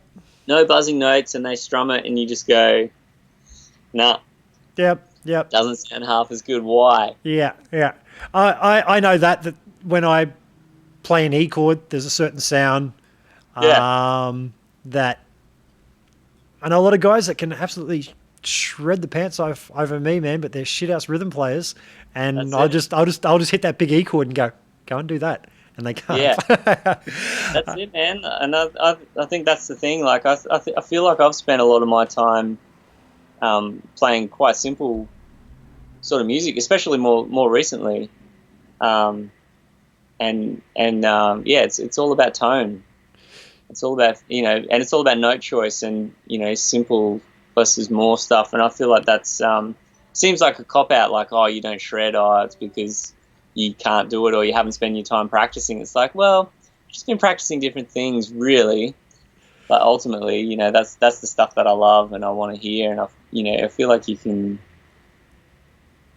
There's guys exactly like what you're saying that just shred, but you just tell them to play like some simple rhythm, and they just can't make it work. Yeah, totally, yeah. And there's guys out there that get a lot of the work.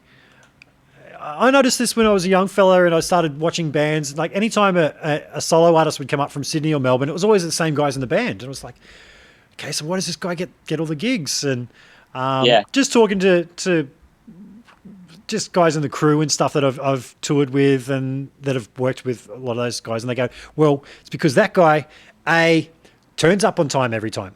Yep. Learns the song. His guitar sound is always on. He's always prepared. If something goes down, you blew a fuse? Oh, he's got a spare fuse. Oh, you blew out... you forgot your guitar strap broke. Watch him make one out of gaffer tape. All these things. He's not an alpha male. That's one thing that these guys go, man, you don't want to be touring with an alpha male. Those guys don't last long. It's just like, mate, no, we're all equals. Woof. Totally. Yeah, and they're great rhythm players, and that's 95% of the gig. And Totally. yeah. That's it. Yeah. I don't know if we've got anybody out still listening out there. Does anybody have any questions for Luke before I wrap this up? Because I know you said you had to split by about 9:30, mate, and we've hit that. Time goes quick, doesn't it? It does. I told you. These I feel usually like go. we could do this for another 5 hours easily. I know. So what I usually say to everybody is, when we hit this point, is do you want to come back in a few weeks' time, man, and just chat some more? It's the easiest thing ever to do. Yeah, let's do it. Yeah, we'll have to do that. Anything we should know about coming up with Dead Letter Circus? Tomorrow, there's tomorrow night gig in Brisbane, obviously, and then I think the next thing we're doing is a festival in Western Australia, but that's not till next year. So okay. And then I'm playing some shows in Brisbane, Sydney, and Melbourne with Jacob Lee in November. Yep. And then there's another act that I'm touring with next year, which is yet to be announced. Okay. So yeah, there's a fair bit of live shows and whatnot going on. Cool. Yeah. It's funny, you guys have got fans everywhere. When I posted that we were going to do this the first time, you said you don't do YouTube that much. I was going to say there's a guy who's got a pretty successful channel. I'm trying to think of Stefan's, is he the Pedal Zone or one of those? He plays awesome ambient guitar. And when I posted it, he's like, oh, big fan of those guys. And I cheekily said, I know Luke's a bit of a pedal head. He's probably a fan of yours too. And that was, where's Stefan from? He's Belgium or one of those places. Yeah. So you guys have got a long reach. There's a fair bit of, it's surprising, you play, we just did Europe and, it's really interesting, it's not massive numbers over there that we pull, but everyone there is singing along and old stuff, new stuff, they're all singing the words and it's really, it's kind of like, you kind of get taken back and, even if there is only, 150 and 200 people in the room, in some gigs, you're just like, wow, they're all singing though. Yeah, awesome. So it's a strange feeling. Yeah, and it's so much more rewarding. Like if I go out and play with King Mungie, and we've got 20 guys down the front, hanging over the barrier, sort of waving their fists and mouthing a few words here and there, and that's all that's in the room. I find that so much more rewarding than playing to a corporate gig with 500 people with their back to you. Oh, of course. Man, that's soul destroying to me. I see. Yeah. No, I'm not interested in playing gigs where everyone's dancing with their back to you. Yeah. Thanks. Yeah, you're a DJ. You kind of feel like a DJ at that point. Totally. Not dissing DJs. Yeah. I'm sure there's some talented button pushers out there. It annoys me because I actually really like electronic music, and I spent a lot of time where I forgot about being a guitar player and just lost myself in production and programming electronic music. So I know that it is quite in depth, but it pisses me off that guys are known as DJs who are actually really good musicians because the only way they can pull it off is to actually go out there and hit play or have it pre-arranged in Ableton or something. But a lot of the guys that I'm into, BT, Crystal Method, Chemical Brothers, those kinds of guys, they all met each other studying classical composition at university, at conservatorium or something. It's like, a lot of people go, electronic music's easy. Like, it's like, well, wait until you've, produced a few electronic tracks. Show me the electronic tracks you've produced. Yeah. And show me how good they are. Because it's not easy, and it's not as easy as what everyone says that it's anyone could do that because you're just doing it on a computer and whatnot. And I totally get, like, to play a note on a guitar and make it sound good is an art, but there's a different kind of art in finding the right sounds and knowing what works together and arranging a piece of electronic music. I've definitely got a deep respect for guys that can produce good electronic music because it's not so much the physical art of playing an instrument, but it's the knowing how to compose and arrange sounds and do it very well and clever. It's not something that is as easy as it sounds or seems. I think what gives a lot of people the wrong impression is that they buy a Mac and it has GarageBand on it. And they go, what does this do? And they drag and drop a few loops and it all magically makes this electronic music. And they think that's how it's done. It's like, no. The guys I listened to, and when I was making my own, they create every freaking sound that's in there. You know, like I know I did a bit of an album about 10 years ago. The kick drum that started off a particular track, that was me pounding on a big chest of drawers and sampling it to make a kick drum sound. And, people don't see how much time goes into creating those synth sounds. I'm not one to just use preset and pre-made loops. I never used pre-made loops, always made my own. And absolutely. So, but and, you want to throw something out there that you go, that sound right there is not something that anyone can just get. It's like something that I built and something that I created from scratch, and it always ends up having its own little personality, and it sort of has its own feel when you go down that road and put the effort in. I mean, someone like Skrillex, I went and saw Skrillex not long after he sort of burst onto the scene. I went and saw him in Brisbane. I forget what the name of the club was, but it was a double level place. I was upstairs pretty much looking right down on him, and I was so disappointed to see a roadie come in, put in a USB stick and watch him hit play and then just sort of stand there pretending to turn knobs and things. But I know when I listen to his music, that guy just has FM synthesis dialed, man, and just the beat synced LFO thing that he sort of introduced. That's for people who don't know, it's that whoa whoa whoa whoa kind of sound in time with the music. Absolutely mind-blowing. He's done all of the work in the studio, and then I guess for a guy like that, he's just there to, and it's a different concept, but he's there to kind of just hire people into kind of dancing along. I guess I guess he looks at it as, I've done the hard work, now I'm just going to go and have fun and watch people appreciate what I did. So I guess from that point of view, it's not quite as, like, for a musician to watch, you go, I would much rather watch someone recreate something they did in the studio. But personally, that's for me. Like, for me to watch something live, that is very special, because I know I've done the hours on a guitar and I know what goes into it. And then watching someone else who's done the hours and then recreate it live on a stage is a special, undeniable thing. When a musician like yourself or myself watches like a DJ just hit play, you just go, I'm not getting a lot out of this. No, that's right. I can appreciate what you did in the studio was great, but I kind of want to see you do something on the stage. I played dumb, and I actually asked a couple of young guys beside me if they knew like what he was doing. I was like, man, do you know much about this stuff? Do you know how he's getting that sound? And they were convinced he was doing it all there, all in real time. And wow. I mean, how the hell would you pull that off live? It'd be damn impossible.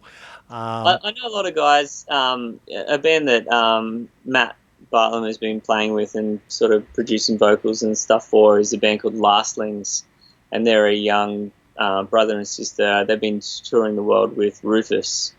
Very, very talented guys. And I know Josh, he plays... So all of the stuff that they sample in the studio, he plays on an SPD with drumsticks. And then he's got a keyboard, synth, and then he's got a guitar around his neck at the same time. Oh, really? He's doing a bit of everything. And so he's recreating as much of it as possible, as physically kind of possible. He's doing a lot of everything.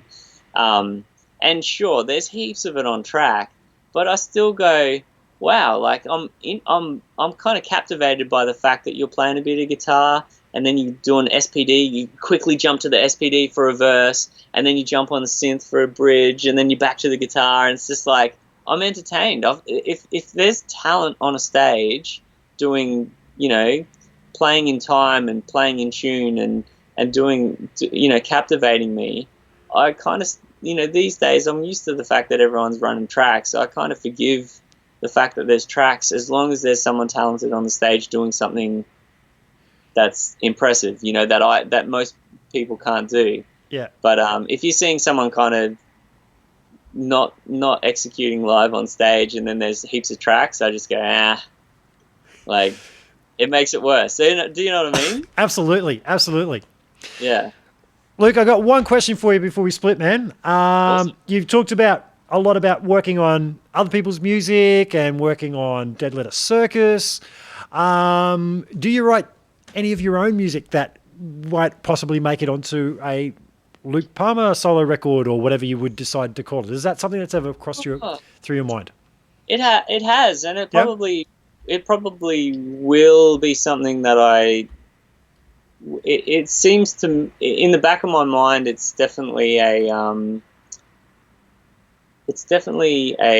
like a bucket list thing for me to do, but I kind of want to do it when I'm a little bit, like I've progressed a little bit further. So I'm doing a lot of, doing little bits and pieces of like co-writing and helping other writers write, and writing vocals and melodies and whatnot is not really something I'm, like to start from scratch. Yeah, is something that I don't know. I kind of feel like if someone comes to me with something, I'm like, all right, I know how to make that better.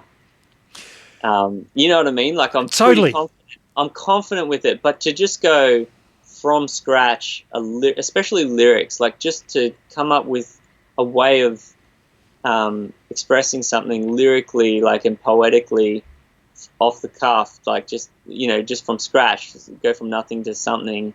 I'm not great at that, and I'd like to be better at that. And I mean, I think if I did a solo project, I'd want it to be, I would like it to be something with vocals in it. I don't think I would be content with it just being a guitar. Sure. Yeah. Thing, it'd have to be like a band thing. But yeah, absolutely, I'd love to do, like, and I think of all of the people that I've met over the years, in various different bands, and I'm sure that like later down the track, if I was like, hey, I'm doing a solo project, I really want you to sing on this or play on this, that I would have some pretty solid cameos of people that I respect, and Yeah, awesome. But I'm not ready for it yet. I totally agree with you on working on other people's stuff being easier, because I know that myself. Exactly the same thing. Write something yourself from scratch. You're too close to it. You're too, especially with lyrics and stuff. It's like, are people going to think I'm talking about this? It's not about that. But if somebody else comes to me with a song idea, it's like a smack in the head. They play me the song idea, and I just, bam! I just go, that was perfect. You just need to drop one bar before you get into that second chorus. You just that second bit there. Try doing and it's just so much easier, isn't it? You just I think it's the way we're wired. Like it's when you're on the outside, it's like it's really easy to kind of go, this is what it needs. But when you're on the inside, it's hard to detach. Totally. Yeah. Awesome. Luke, thanks so much for chatting to us today, man. That's been awesome. It's like I told you, the time goes. I thought maybe we might get half hour out of you, but like I said, it usually goes 3 hours. We've gone past the 2 hour there, mate. I know you got places to be, so let's do it again, eh? Yeah, sounds good. I'm very keen. Awesome. So, folks, thank you very much for anybody that's been watching this live. I'm sure people are going to watch the reruns. Next week, fingers crossed, I'm going to have Dan from The Paw. Awesome. If you guys are into Aussie hard rock, you probably know the band The Paw. So my friend Dan joined them recently, and try and get him on here. I might even try and get Skeeny on here as well, singer, because he plays a bit of guitar too. I love the way he throws a guitar on when the solo's going and plays the rhythm. So, Luke, adios, man. And thank you very much for having me. No problem. And folks, I shall see you guys next time. Make sure you subscribe so you know when I'm doing these. Do it.